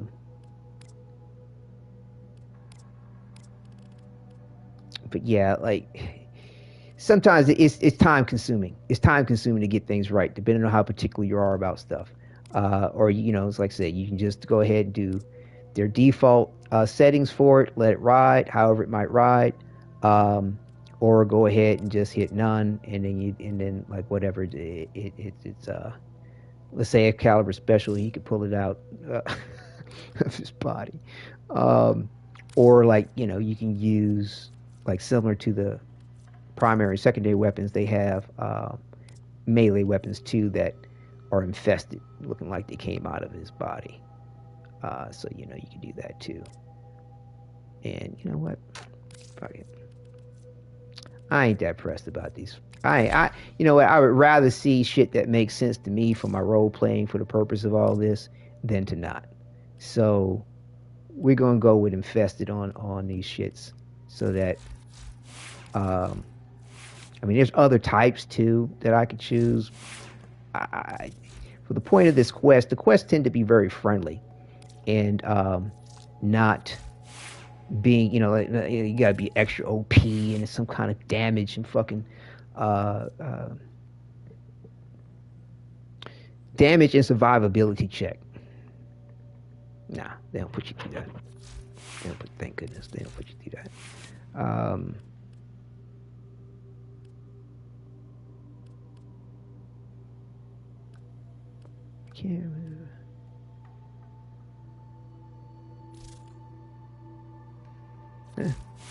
Put that on there. It's corrosive radiation. This is who knows what the fuck, but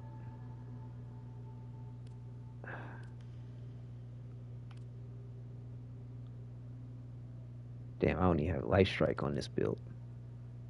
What was I doing with this? I don't know, but I can't imagine, like,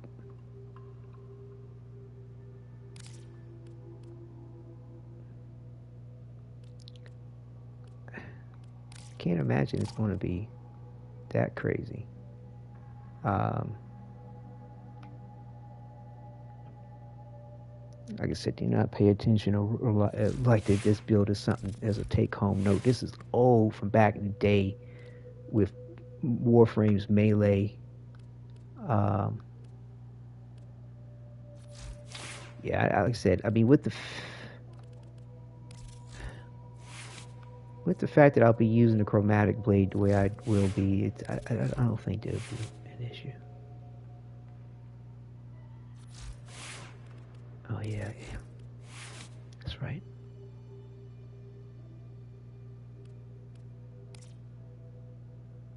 He needs this exalted blade needs to get a little bump, but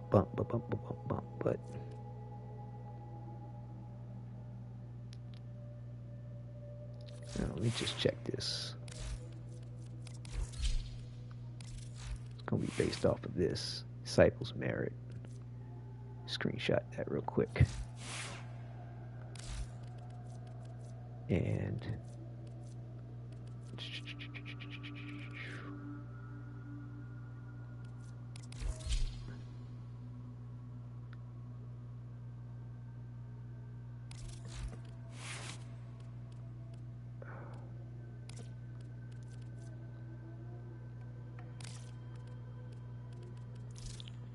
oops, I didn't unlock this.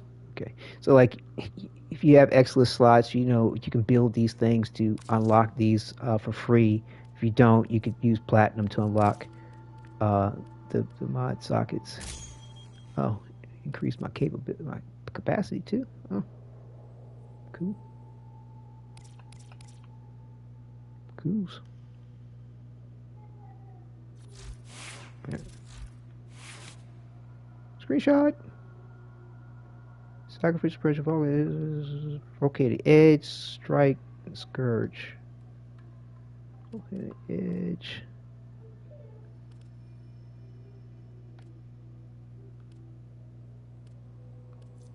Let's see.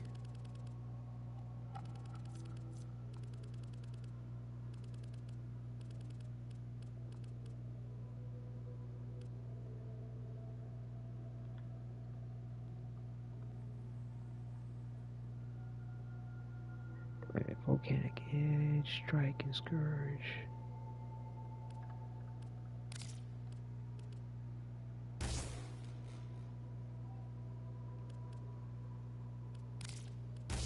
The order in which you put in these mods also too will depend on the element that is created.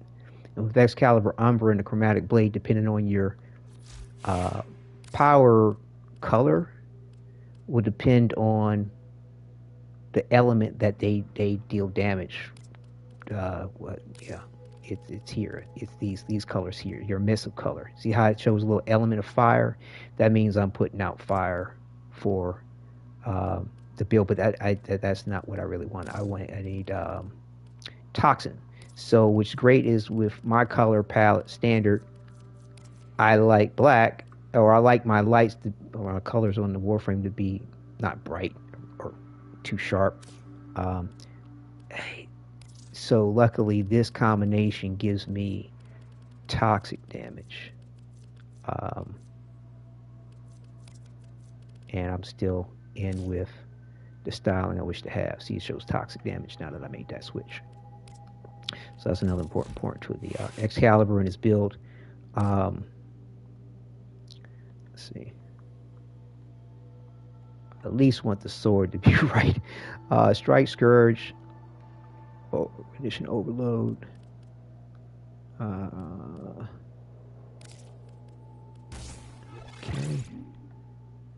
Might not need to repolarize this. Pressure, Steel, Fury. Pressure, Steel, Prime.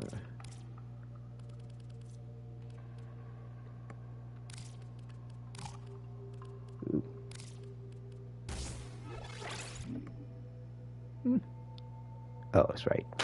That's right. I got this spool spray. I don't need that. Say pressure and steel. Right. Which are the Umbra mods. But also too. Hold on. I think I got my elements in there the wrong way. So, Edge, Strike, Scourge. Whoops. Okay, so let's put that over there for a sec. Edge.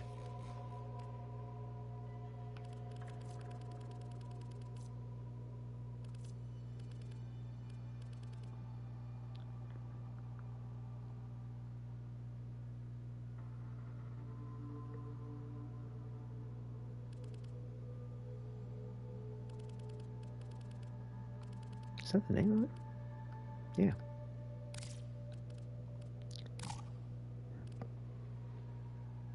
Don't like that.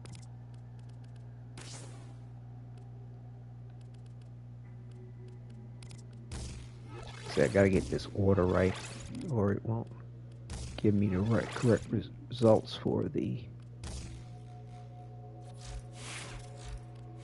There we go, toxic radiation. Alright, good, we're set.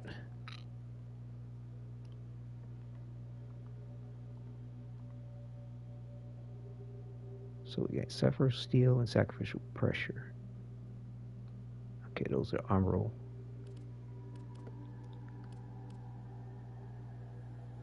Okay, so I don't think I ever...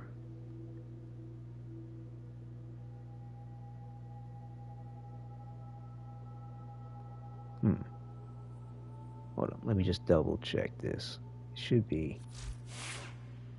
So I like the way I have this set up at the moment. It's not gospel, but it works very well for me. So is this a...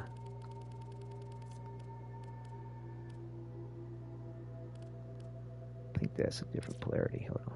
Let's see some. Yeah, that's what I thought. Okay. I think I did that. Yeah. Now I remember. Sometimes you suffer a negative drain when you know, just because the build can compensate for it, and it allows you greater capacity for a situation that is required for it. Like with this build here, I can get away with having a mod slot. What am I looking at here?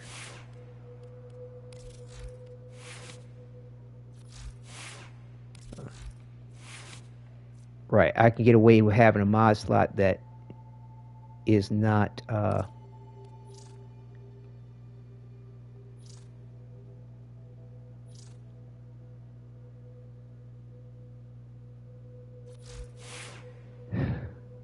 that takes up more capacity, because another combination of a build would require me to have more. Didn't I just change over stuff? Did it not save that or something? Am I losing it? Oh, I mean, man, God. Oh, I am a little bit. Here, hold on. Let me go back to... I was in the wrong one. Oh, no. No. Right. No, that was right.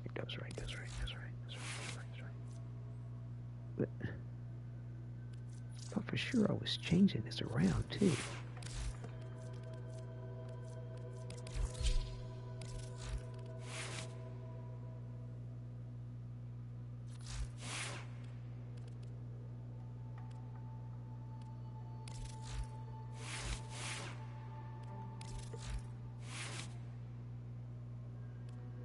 I was working on an Exalted Blade. There we go. Brain fart for a second. Okay, we're back. Life Strike, right. Yeah. And so...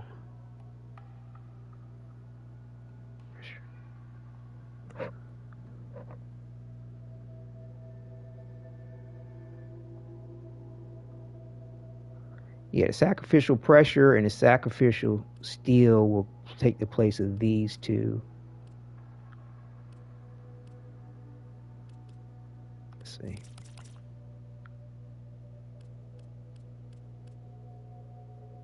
Right. So we'll let this one ride and change that over. And another nice thing too is you can swap polarities in mod slots. If you like it to be a certain arrangement, you can do that, which is really cool. It's cool, guy. Right. So we want to go ahead and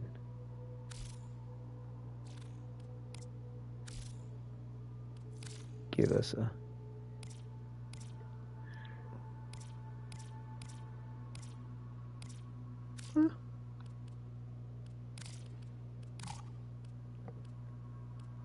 Yeah, 30.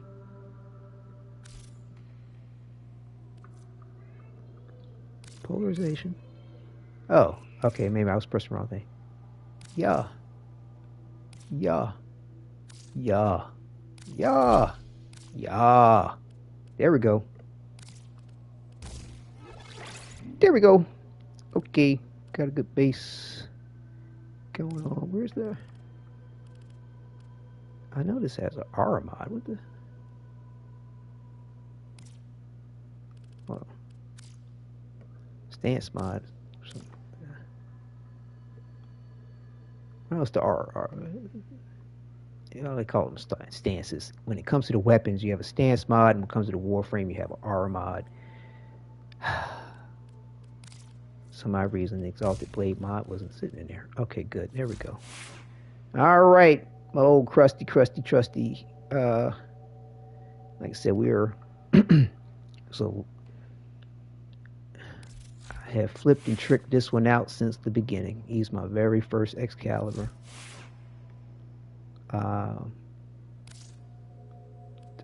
Okay, that's set. That's fine enough. Why is that so bright like that?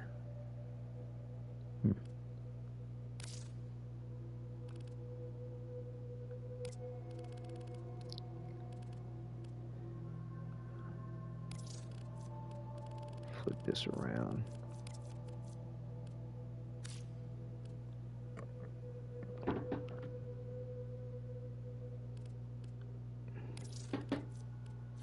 What? You can only do one?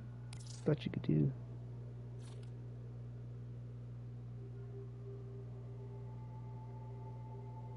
Oh, okay. Okay, no. We're good. No, we're not. That changed the wrong thing.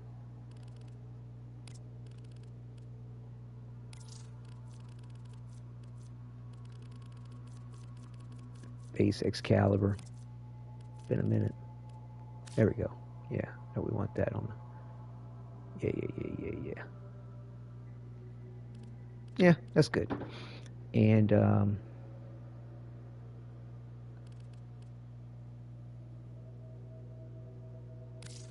like I said, this just I just wish they'd do another little pass on this so that the energy coming from the blade, either we could toggle off the Zato look of the skin, or we can just have the blade, which I don't think we can. Let me just double check.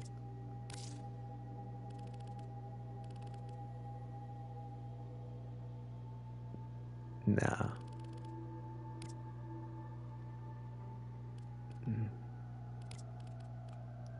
You would think if you could, it would be something in here. Yeah. But it's stock. That look of the Zato blade.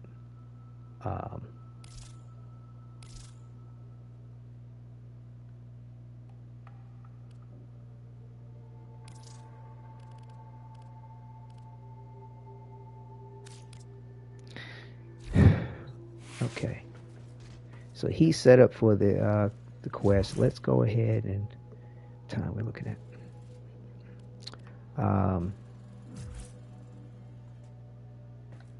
At least do one of the damn missions and one of the get us started with the quest. Try to see if we can't at least do that, because I mean this is gone in a direction quite unexpected. But I mean these things happen, and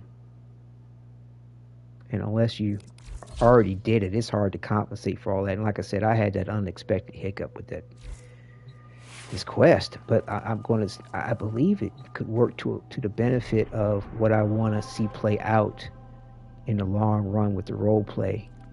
I really do, actually.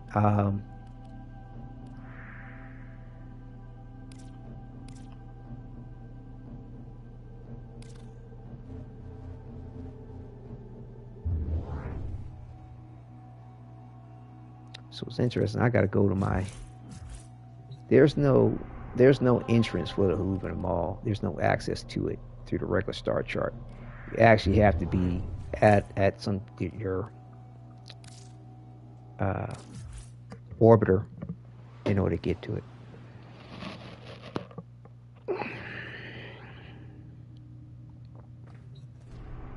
Whoops, not that right.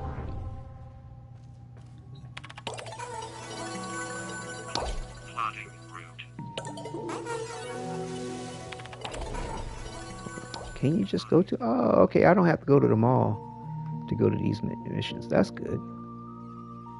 Where's the... Typically, they're...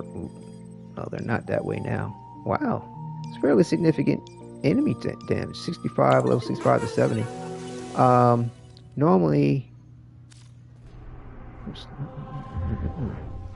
Normally, they kind of stair-step you with the enemy difficulty. Like, one area won't be as difficult, per se, as another.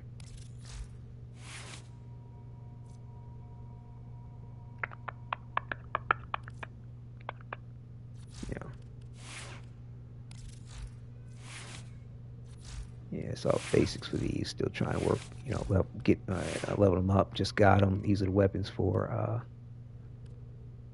the character here. All right, we're good. I think. Just make sure the stage is set properly, and I didn't switch out some option that would have me go, my immersion is broken. I'm not presenting this the way I would like to. Yeah, just until I get familiar with the content a little bit more, it shouldn't be a problem. But, yeah, I don't know. I should be all right. Let me run with my hurrahs. And, you know, we'll run with the basket when we need to. Or just later, period.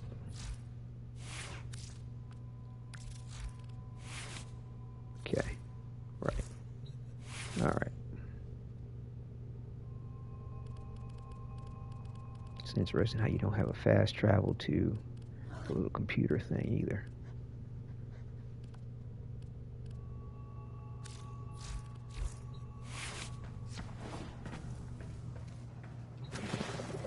Everything's set with the operator. Yo, what's this kid? Is it because of the quest?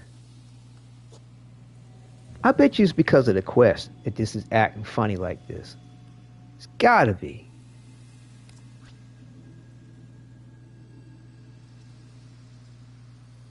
It's gotta be, because your operator technically doesn't exist in this period. It's gotta be.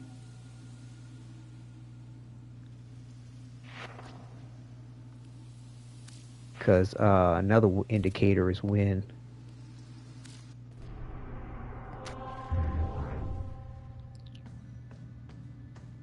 you should see it at the quest too. Like, no, I don't.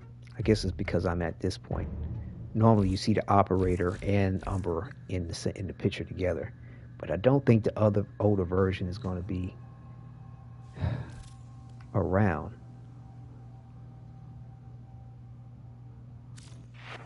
And I don't know why it keeps losing the point.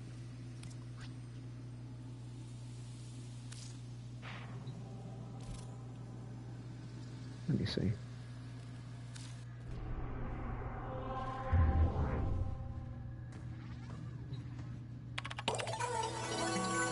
Please select destination. I guess we should.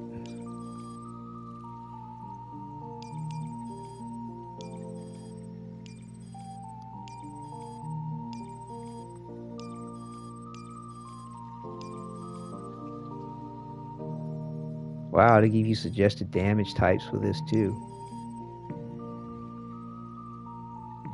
That's smart.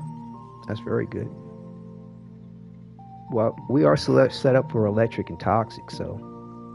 And they say that cold is a detriment, or really they have more resistance to cold. So yeah, let's at least enjoy one of the missions here. Now that we've gotten settled with everything else. Sector's vexed. TV's got mental mashing up everything they see. About time we discipline the horror. All of them. We put them in the ground. Feel me?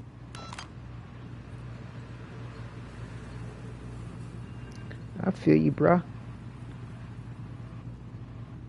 What is that, an enemy? Oh, shit. Zone is hot.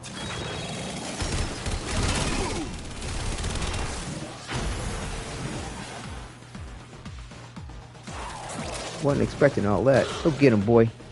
Sick him. See how my Kubro cloaked me immediately?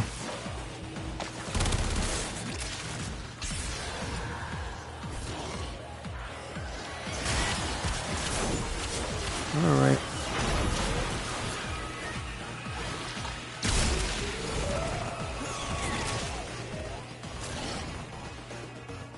Cloak me, buddy. Thank you. Oh, these are gaining points or something towards something.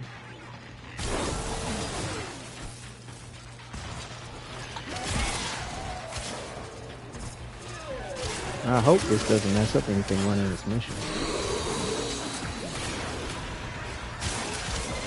Got a solid move. Abandoned supply cache. Now listen up. Okay, so As you get close, it'll clock you and start a countdown. Bust into the cache before it's smoked. See?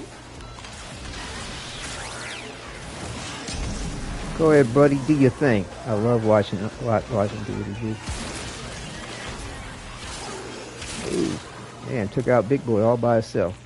Let's go. Let's go.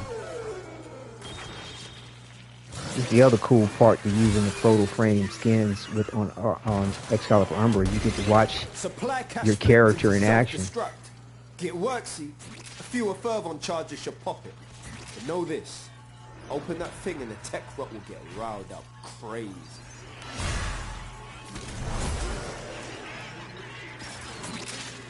But yeah, right now my Umbra is killing everything in my Kubro. I'm just sort of cloaked out. I can collect energy the whole time and not come uncloaked if I keep getting energy. But it looks like you might need my help. I don't know.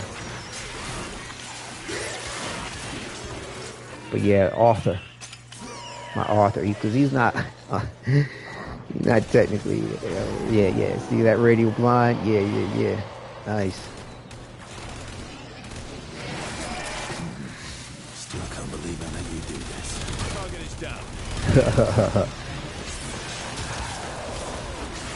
Like I said, there is an interesting connotation that is hard to miss when you transferring through these warframes or in and out of them, depending on how you want to state it. Yeah, I'm missing all kinds of loot.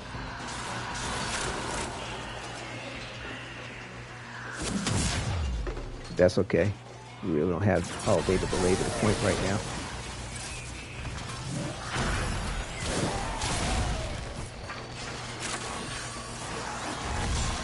Eliminate all targets. Make sure I'm not missing the objective. What's that? Oh yeah, there are things to collect. I don't know if they show up as loot. I don't even know really the significance of them. Besides the fear of missing out, maybe. These are lockers that you can collect stuff from. Supplies destroyed. Pick up the pace next time, yeah? Is there a time limit, bro? Am I keeping you from something? Yeah, seeing that as a new tile set and map, like, it behooves me to kind of go around getting stuff. Because, like,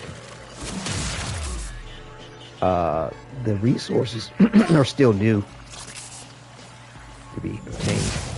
Ooh. Oh. I think this is something special. Pizza box. Does it show? Oh, it shows up as loot. Great.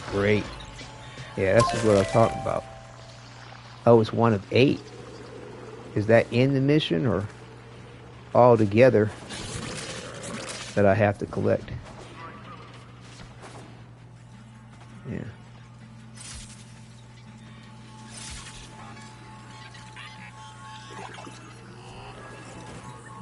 Oh, what are these things? Oh, comic books and stuff? Man, I hope this shit don't fuck up. What is that? Oh, that's something you break. Okay. Yeah, I got this codex scanner equipped right now so I can run around without my weapon. Because I like the look of it. But yeah, the way you break up containers, you just kind of knock, bump it, catapult your character in them and then take care of that.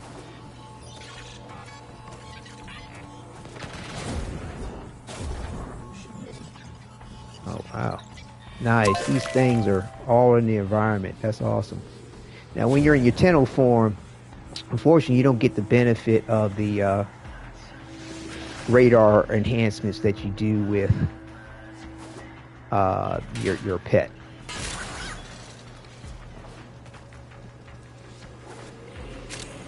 As far as the radar, everything else is good.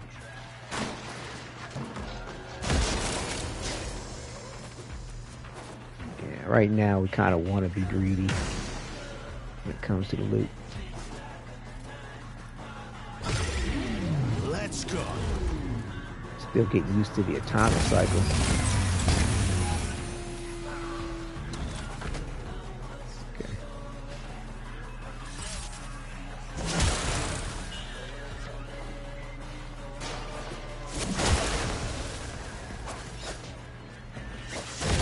Yeah, I mean, you know, every so often you got to do a handshake to get some particular item, but like, what the fuck? What's that? Oh, never mind. For some odd reason, I had that dot looked like it was moving.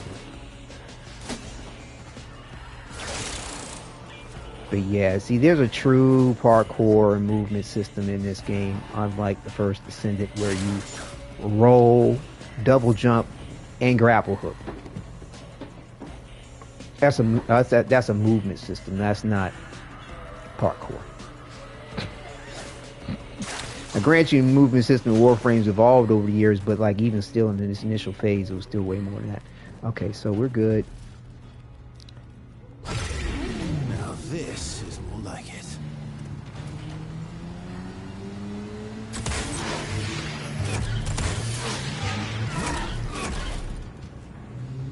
You trying to figure out the wheelie thing. Thought they could do a wheelie. Oh, we can do a power slide? Cool. Dang. Oh, okay. They do different shit depending on the context. Okay, cool. Yeah, I think that's it.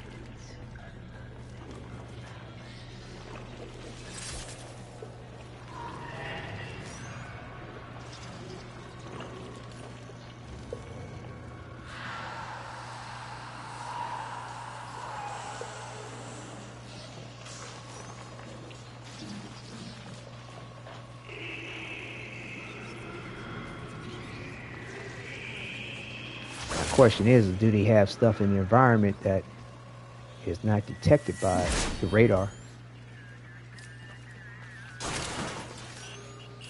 But the other reason too, like I like running around just scanning and opening things or breaking things with the Warframe bodies, because when I'm running with my Huros, if I do not press an attack button, as soon as he detects an enemy, he'll cloak me. So like if I'm just focused on something or whatever, just really want to just get to the enemy while they're not aware of me, you know, going through the environment and collecting loot like this is what's up. What the heck? Oh, it's a bomb thing. But see, I pressed attack to do the scan, so that's the reason why it showed it caught me.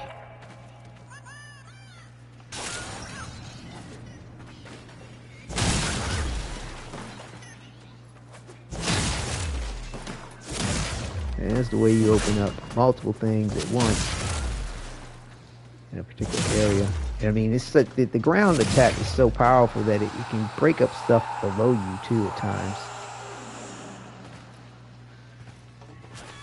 Whoa.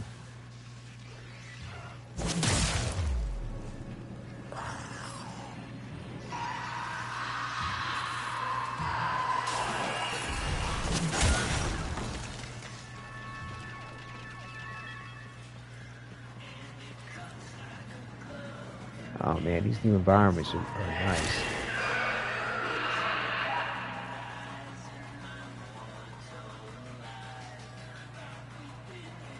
Super dope.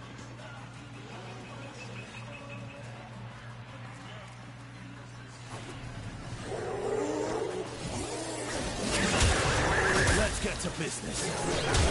Obviously, I'm not trying to complete this mission as fast as it can be done. And Halfway there. On the job, no quit. what is it?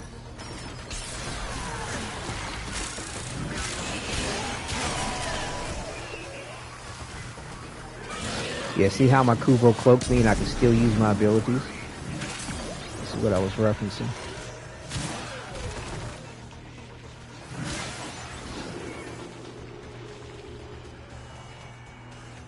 And then I can stay cloaked like this as long as there are enemies around me and I do not press an attack button.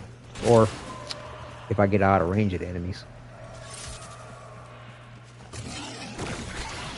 Yeah, see, that's how it works. Just like that. See, I can slash dash. I can radio javelin.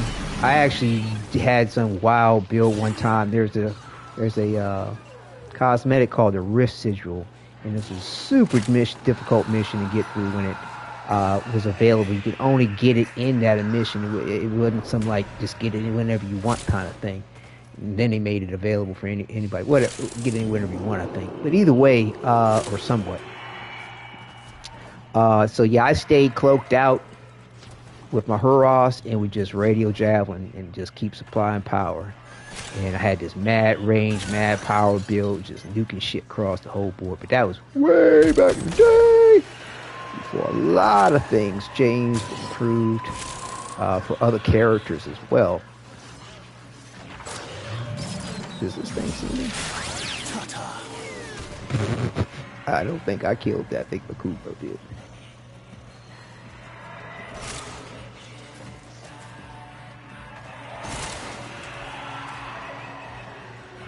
But I really do like unequipping the weapons, so I can just enjoy the look of the Warframe. You know, if they have weapons,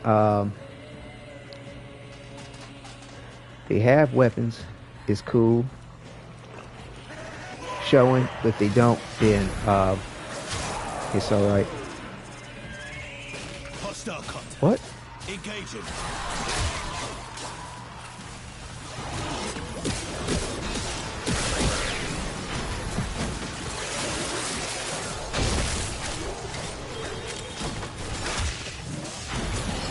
Oh damn, got the Blight Purity going on the Skana too.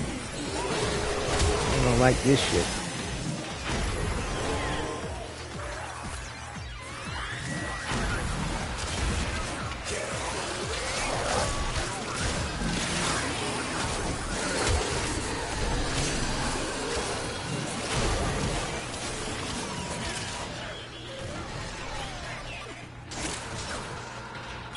I ain't even got the Exalted Blade out. All this is just the Blight, the Prisma Skana.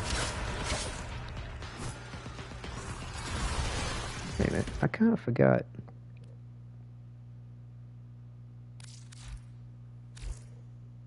There's an incarnate form. Oh, that's right, I'm still leveling it. Never mind.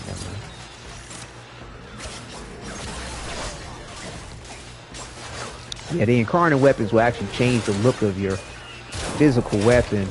These are things you get from the Zaramon that people there. That shit all over the place on this tile set. Yeah, you can definitely spend some time in these missions. At least right now, because it's all new.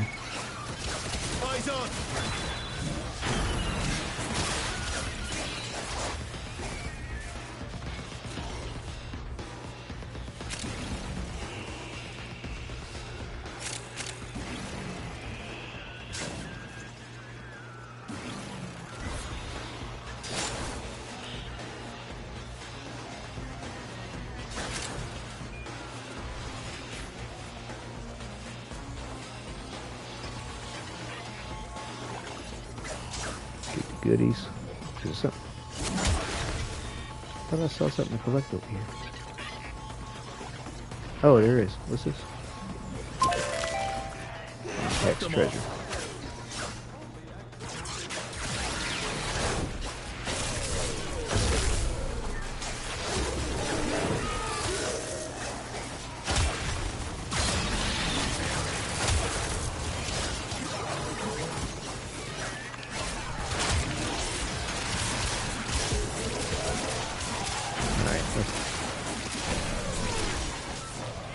You know.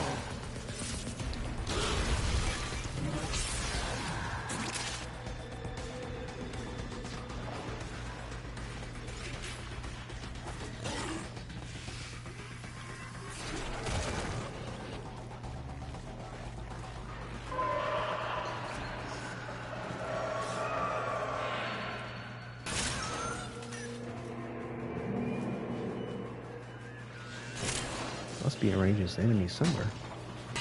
Somewhere nearby. Yeah, you can spend some time wiping everything out for resources. Down you go.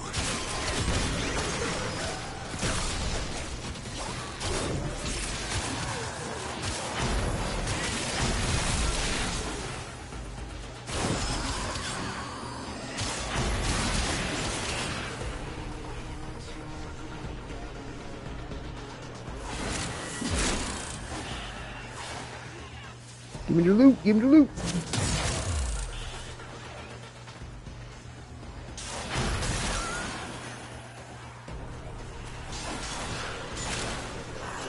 Do not even start. Over and out, fam. Jobs are good. Nicely.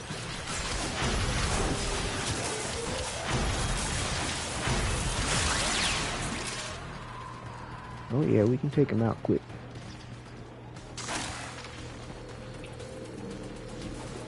Seemed it.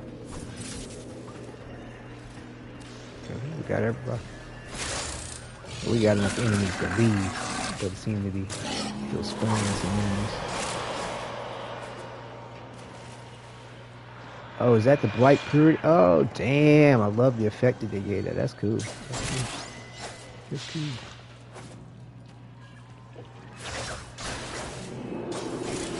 I can't tell. I didn't notice, like, with the stuff I was collecting, was it for just this map or just in general, like.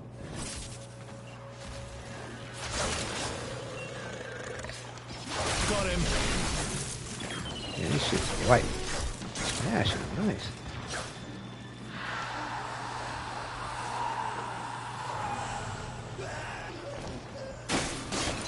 Contact.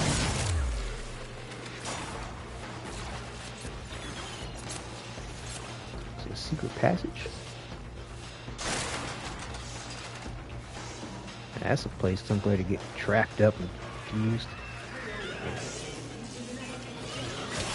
I guess we got the dark and seedy going on with this.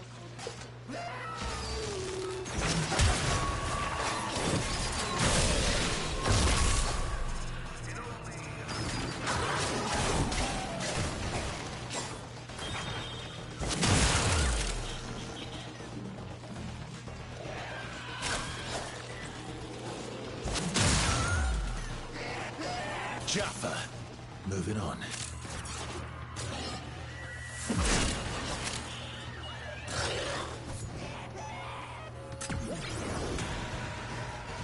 But yeah, it's like, if you don't, you're not worried about fighting enemies, like I said, using the Huros 2 to just cloak out. I'll just ignore them if that's not my object. Keep collecting.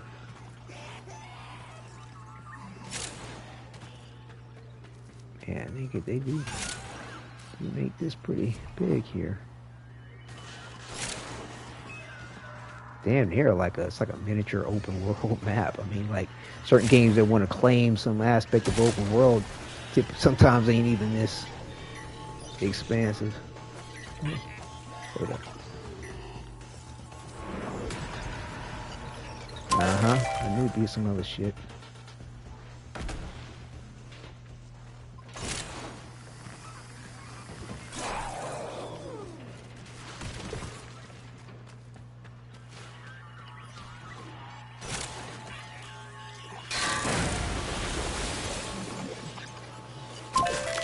Too.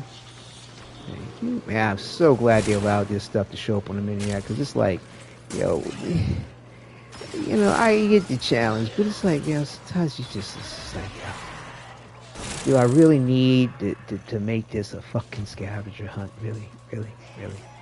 Is it If I don't do that, is it really going to take away the challenge? Well, how do you get under there?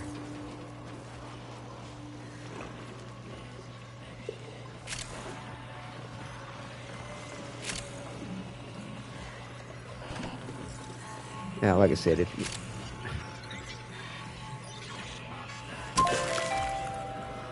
Eight out of X. Cool, cool, cool. Is that all together, or is it just like for this mission? I guess we'll find out.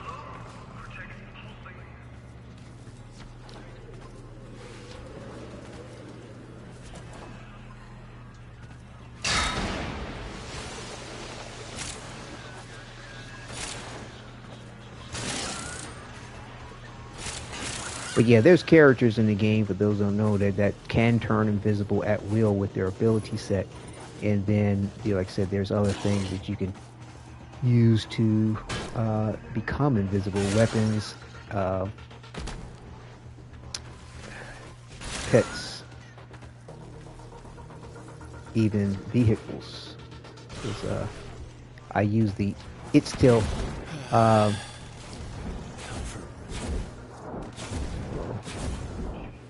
up.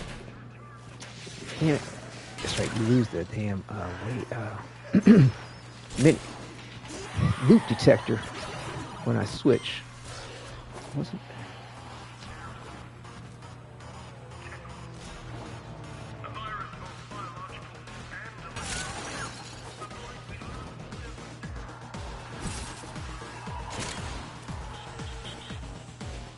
we got everything.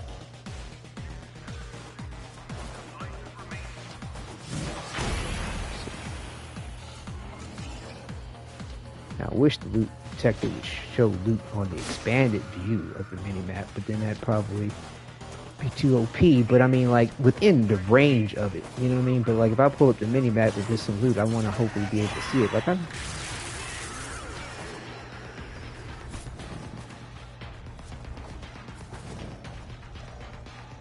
think that's it.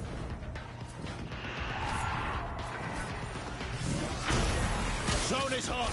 Watch yourselves.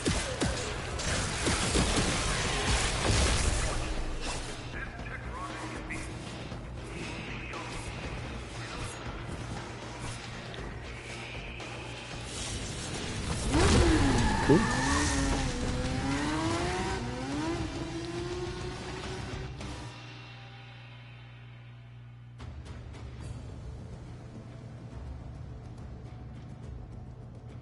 Here's all the goodies we got here.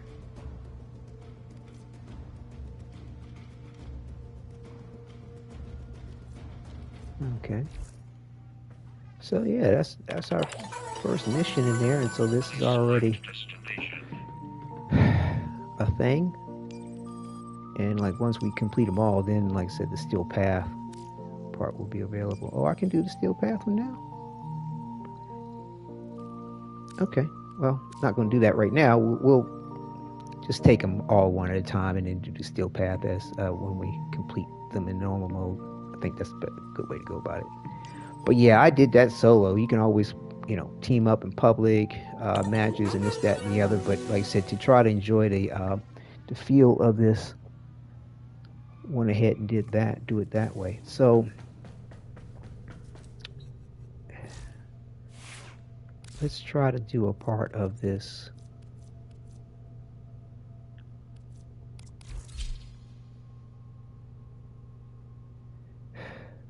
Interlaced backstory with the sacrifice mission.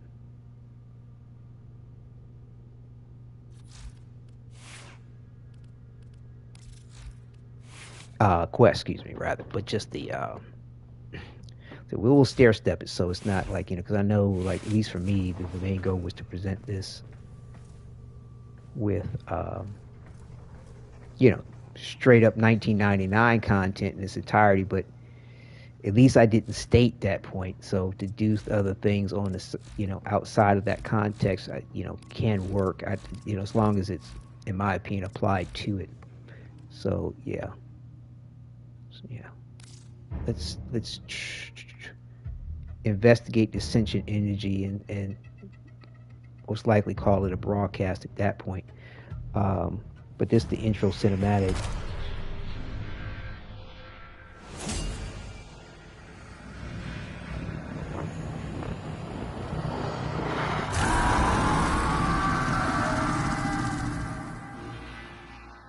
Howl all you want.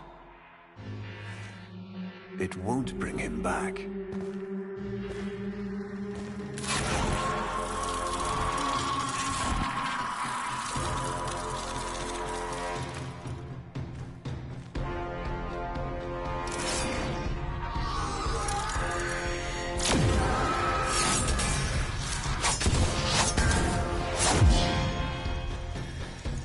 Lure brings you strength, Umbra.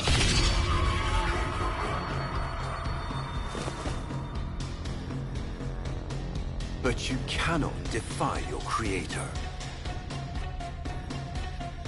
Even I made mistakes. Like you.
Yeah, somewhere along the way, I muted my mic. But there is something.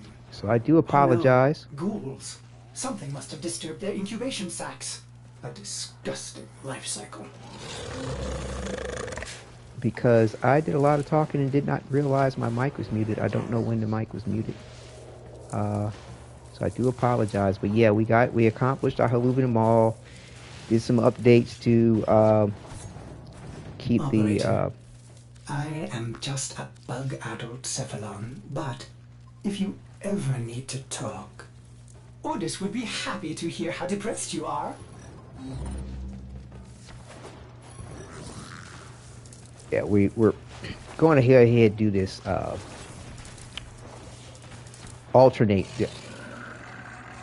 this sacrifice quest missions with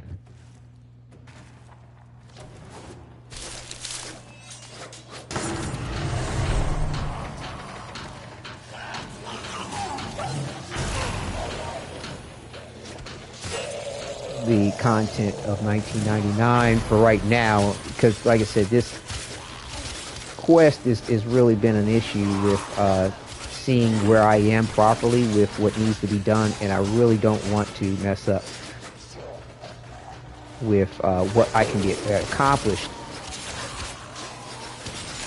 in 1999, because apparently the operator has to be an adult, which my operator is, but like there just seems to be so much dependent on that I can't make it my base of operations. I don't know. I just really nervous that something's not going to go right.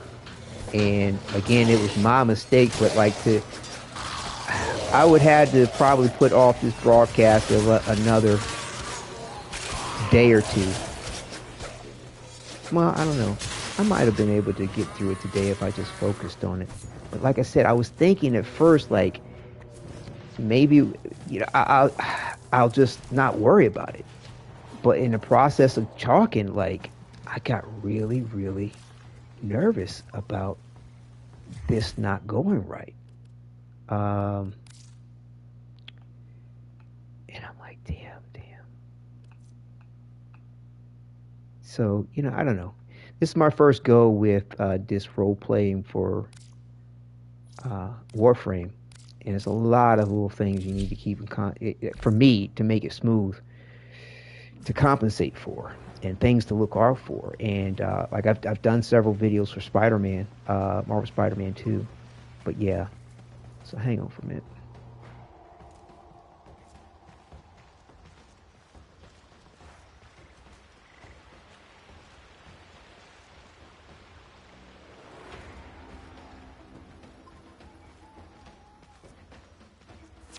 Saw this place. How? Did the Lotus show you? I don't know, but I think she wants me to see this. I'll scan the scene, check for Warframe traces.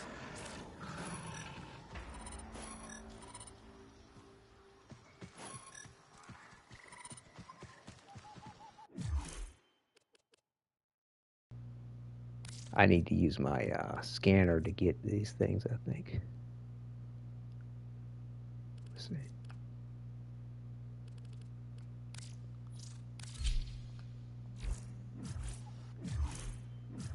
Maybe we'll save here.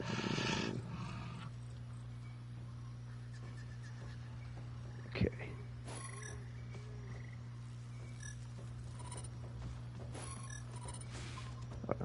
Does it show? Does the pet highlight it? I don't think so. That's right. This is scan.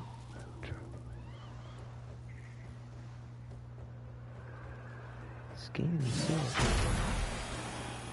Ah, here we go. This blade may predate everything in your arsenal. Very faint traces of mineral exposure from Lua.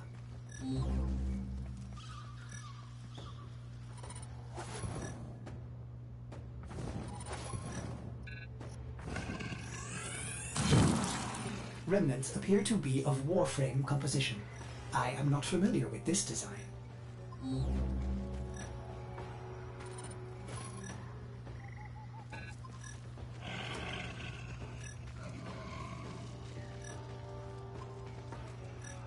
Yeah, it's years since I played this. You gotta scan.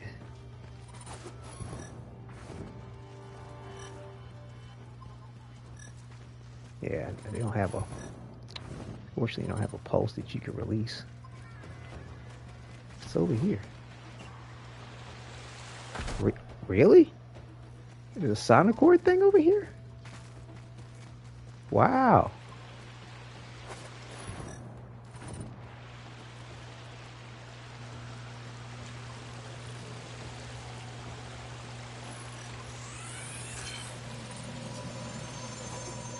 Oh, cool.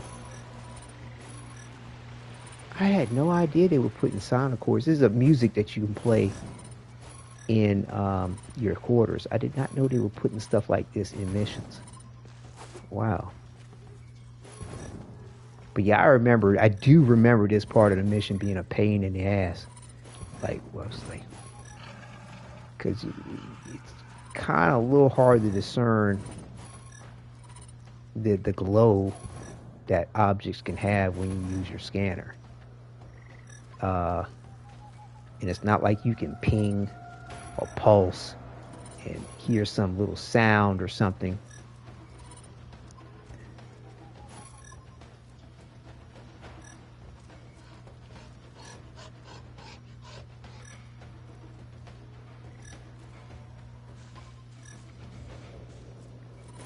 And you hear like a little pulse. It's some bitch.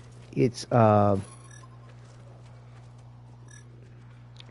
not cueing you to the point that you're turned in the right direction. Like, I wish they kind of made this part of the mission more friendly, because it's like, yo, this is just not necessary to have to spend this much time in this when you can't see. It's very, very hard to detect what you're looking for, and it's like, why does this have to be? It's not necessary, in my opinion.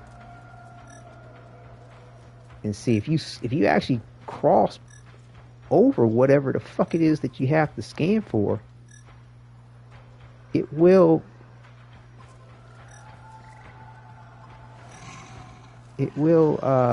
highlight the thing and tell you what it is. But shit, this, I remember it was like one of these headstones. I remember the fabric. I remember the sword. I remember there was something like. But yeah, it's just. It need to be this much of a fucking. Oh, did I see something flash over there?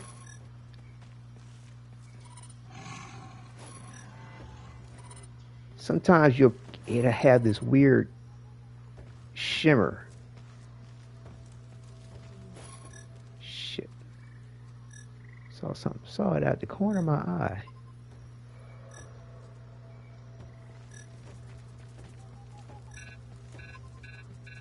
It'll make this beep, that beeping sound if it's not something you can scan. Yo, come on, man.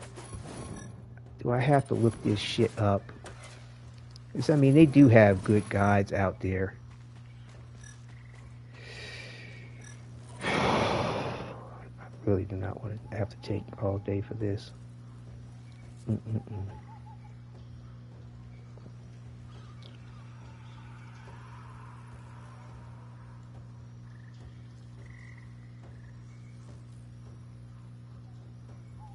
But yeah, it's like an urn, or like a piece of the, it's like a piece of the, one of these stone-like things. I could have sworn there was something over here. Is that something?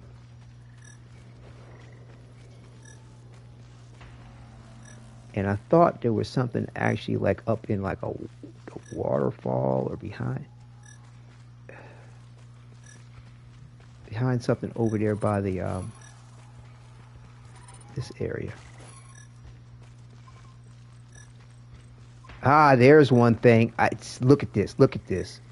Look how difficult it is to see this shit. That's just crazy. Almost crude. If you can get another scan, I may be able to synthesize a partial schematic of the victim. I know what you're going through. With the Lotus, I mean. Remember how you abandoned me? But look at how angry, happy I am now. Don't worry, operator. We'll find her.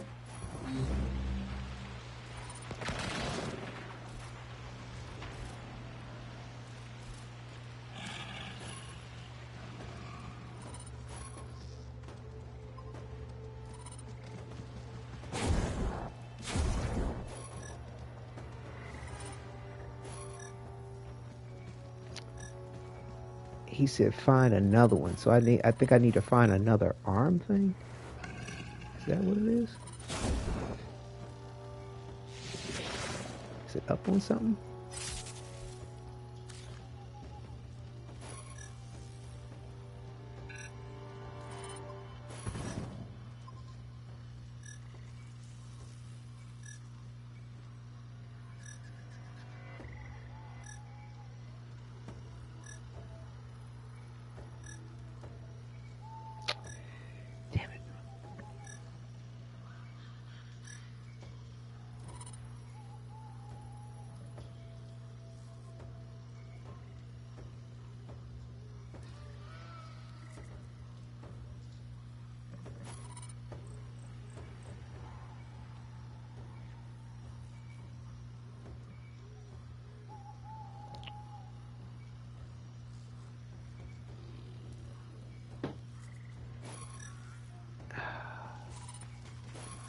Sort of trying to. Whoa.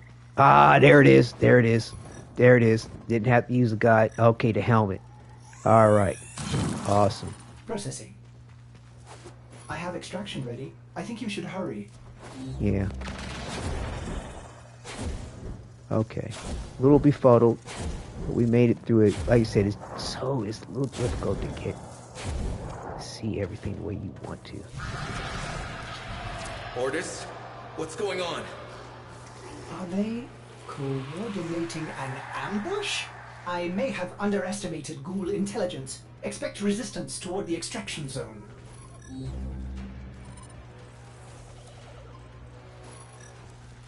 You can actually scan resources too. Certain resources, not only you gain information for your codex, but you'll get information for, you'll actually gain a resource, actually, not just the information.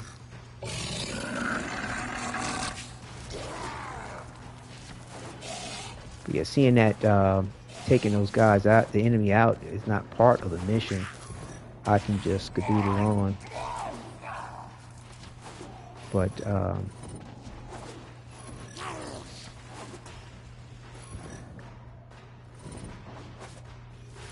that could have went worse. Like I said, the first time around, I can't remember fully whether or not I actually had to look that up, but it took me a while. It took me longer than it did now. Well executed.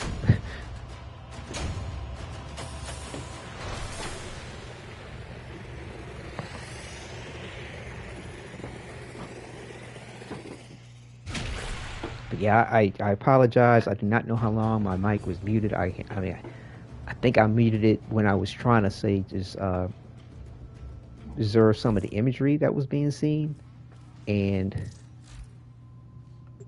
uncertain if any Tenno has linked with this. now is that enough to? What about Lua? You said there were traces on the weapon. Right. One step ahead, aren't you, operator?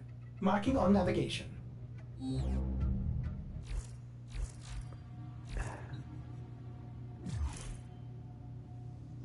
Trying to see.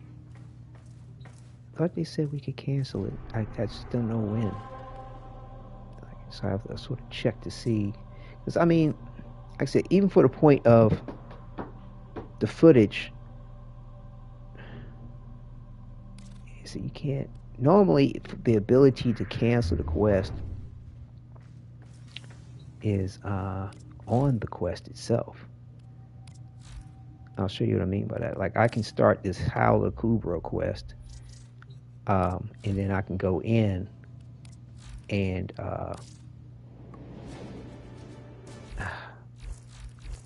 why is this doing this? Why is it making me a liar right now? Dude, I know I can ugh on the inconsistencies. Don't tell me I just fucked up again in some weird way. Yo, it's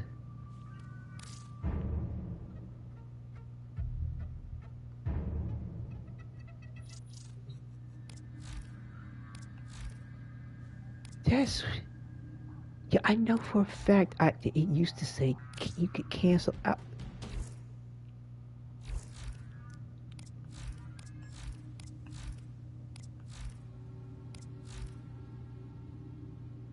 It says completed. Huh?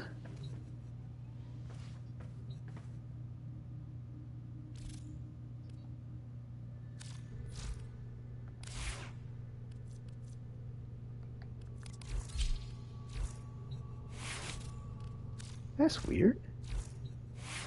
But I did mention that earlier. People talking about, oh, I could cancel the quest, but then it says completed, but then it's not.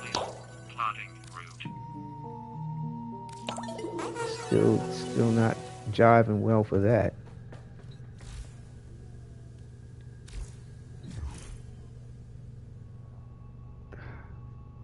Hold on. Launch next mission. Why did this thing say go to my foundry? Did it advance the point of it automatically because I've done this before? Oh, it did. Now it just wants me to go to Lure. Okay. Okay. Well, what we'll do is, like I said, next episode, it won't be as lengthy an explanation of things. You know, we'll answer questions as people need along the way. We'll keep it organic. You know, it's just certain various different aspects and points and place of things, and the involvement of various different characters, warframes will be, you know, catered to the role-playing, you know, desires. Let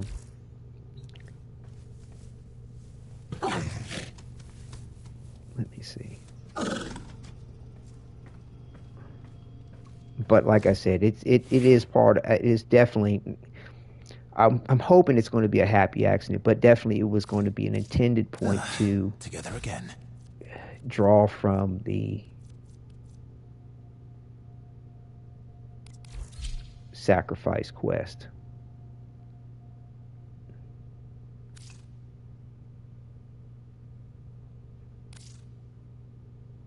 I was sitting there looking at him like, yo, why wasn't... I thought he was white running around in the mission.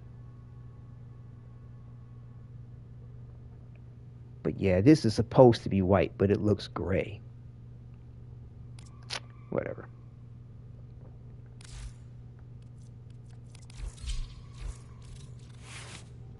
So yeah, I'm going to go ahead and wrap it up here, viewers. Like I said, still excited about it all. I'm going to, it looks, to me, the quest seems to be advancing pretty quickly as far as this Umbra thing and clearing it out so that there's no further hiccup. I'd like to think that, you know, going through and doing these missions, and then you have to go through them and do them again for the Steel Path aspect, somewhere definitely before I finish doing all that, we'll be able to get back into our back room. And what's nice is that I am collecting things that I believe I can give as gifts and things like that, so that should kind of help put us in a good advantage for that point.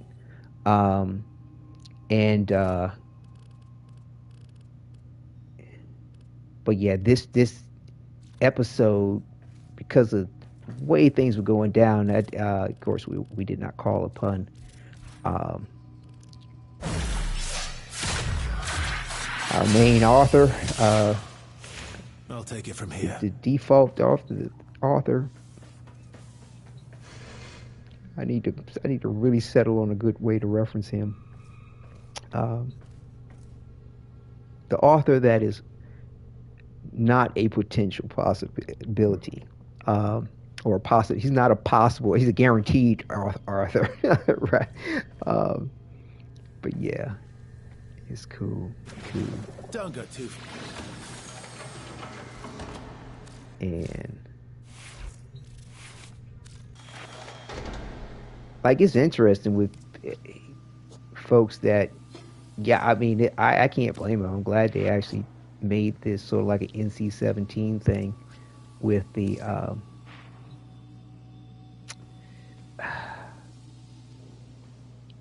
operator versus the drifter. That's rather interesting. So yes,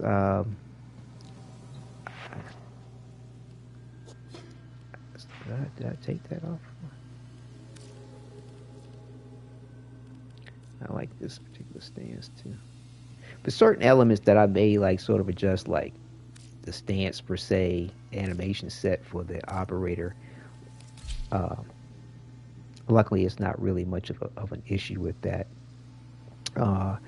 Just for the sake of consistency, and if I got some issue with what might be seen, I might, like with the quest, I don't think I had a animation set on, but I'll double check on that before we get to the finale. But to some degree, body movement or body position is okay, and I'm kind of only doing one little adjustment to the way he looked in the prelude and in the first part of the quest for the finale, and that's his eye color, and that's for a reason too. But to me, they're kind of messing with us with this hand injury, But yeah, I added red intermixed with the gold. I like the way that's coming through, or this light of the sun. But anyway, we'll see how it goes. But that's the color he did. He did have that color gold, like in the prelude, in the cinematic. I mean, in the hex, but not with the red. But yeah, it's not easy to really detect, and it'd be interesting to see it. I'm sure there'll be a cinematic which will show it. It was with the Lotus Eaters and with the Hex Quest. So I think there probably will be one for the finale, but right now I'm thinking I'm going to keep the red as it is, even though he's going to go forward in time at the point of his original time in that time when he first met Arthur, the way he did and got stabbed in the hand.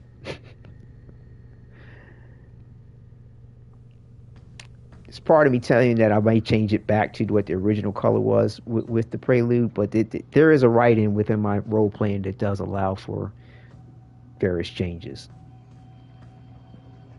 to a point. Because like I said, it seems like they're sending your conscious forward in time and back in time. Well, the first time you go back to 1999, it's physical. Yeah, it's physical all the time, actually, but it's your consciousness that's changing places at times. Yeah. Have fun wrapping your head around it. It's great. So yes, we'll go ahead and leave it off here. I think.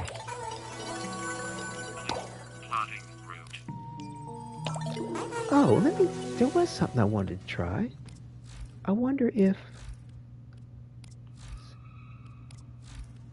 Because when this happened the way it did, I was like, will this cancel out?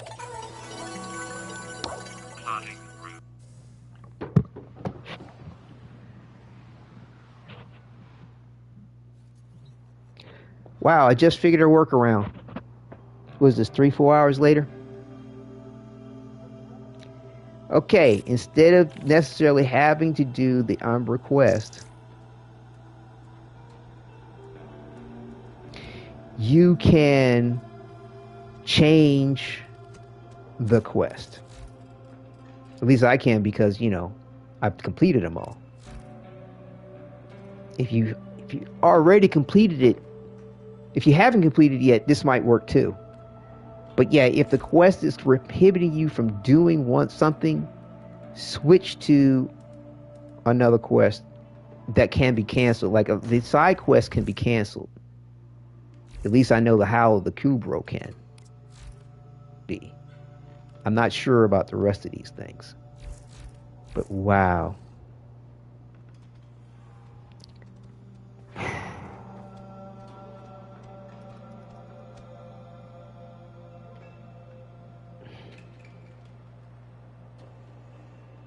But it's still weirding me out how this might affect things. Like, I feel like I still should go ahead and continue to select destination. just get that sacrifice quest away, and so that we're sure it's not going to cause any issues when I start to do the bounties and the relationship building.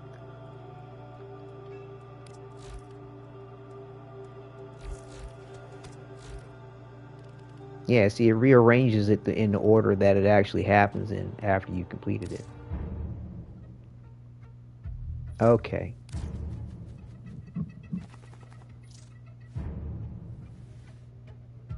Wow, see, I can't even activate this quest in 1999. You have to switch to the orbiter or drifter's camp before beginning this quest.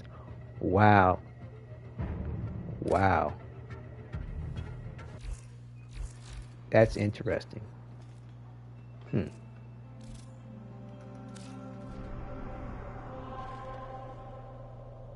That's interesting.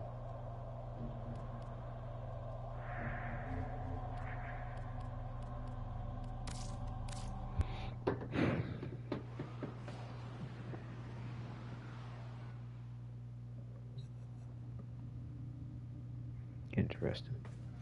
So yeah, learned a lot, as I have been ever since this 1999 content came out, and I started messing with the Gemini skins. Like, oh, the Awakening can be canceled. That's another one that can be canceled, because I showed you that earlier, but not this one. So yeah, like I said, we'll work our way through it again. It shouldn't be too bad, and like I said, to me, it ties in wonderfully with the concept of Arthur, Excalibur, Umbra, as to, you know, as far as what he will be. So hopefully you, the viewers, don't mind the technical derailment of the 1999 content. But, you know, as a way of things, it will all be there for us in our due time. It's not going anywhere, which is great. It's no FOMO going on here, fear of missing out. It's all, you know, like even the loop running around in it is sort of like fear, could be like sooner than later versus never, or, oh, I might miss out. Pretty much. So yeah, it's very friendly, very friendly, very friendly.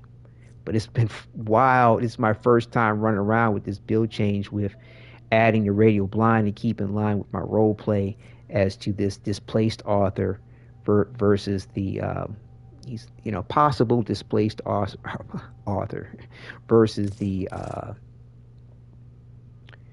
canon Arthur, or prime Arthur, Arthur you see up in the Halluvium Mall, the leader of the Hex. Because that's how I'm role playing when he transforms. So yeah, well, next episode should be a little bit smoother, definitely in regard to the way we get things accomplished, and you know, depending on how it might go, I might try to sneak in another episode tonight, because I'm behind on where I want to be greatly, and now I'm, you know, because I'm this hopefully happy accident with the sacrifice quest. Don't get too close, buddy. You know, it's kind of pushed in a different direction too. But there's a time limit on how often you can feed your helmet thing, and I want to make sure, want to add some stuff while I can, because the time limit for the resources, you know, will refresh itself to be able to give him the, you know, resources he likes, and that's basically whatever he's not tired of eating, or it, whatever, however you want to refer to it. Just because you have high quantities of a particular thing doesn't necessarily mean that that's the thing you want to be feeding them, because some things require more of that resource, or it's harder to get it. So, you know, you have to pay attention to respecting that aspect. Yeah, it's a cool view.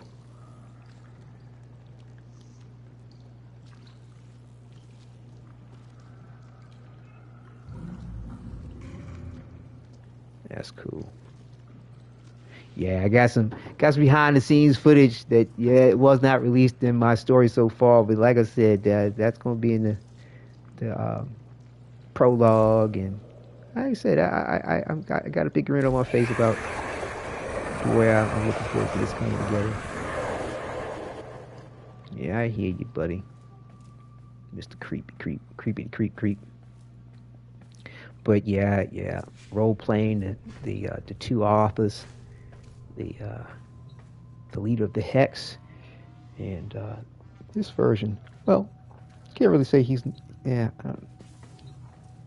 let's just leave it at the different version. Yeah, I should be not able to. Yep. So yeah, we'll resolve it shortly. So yes, thank you again, viewers. Take care and enjoy.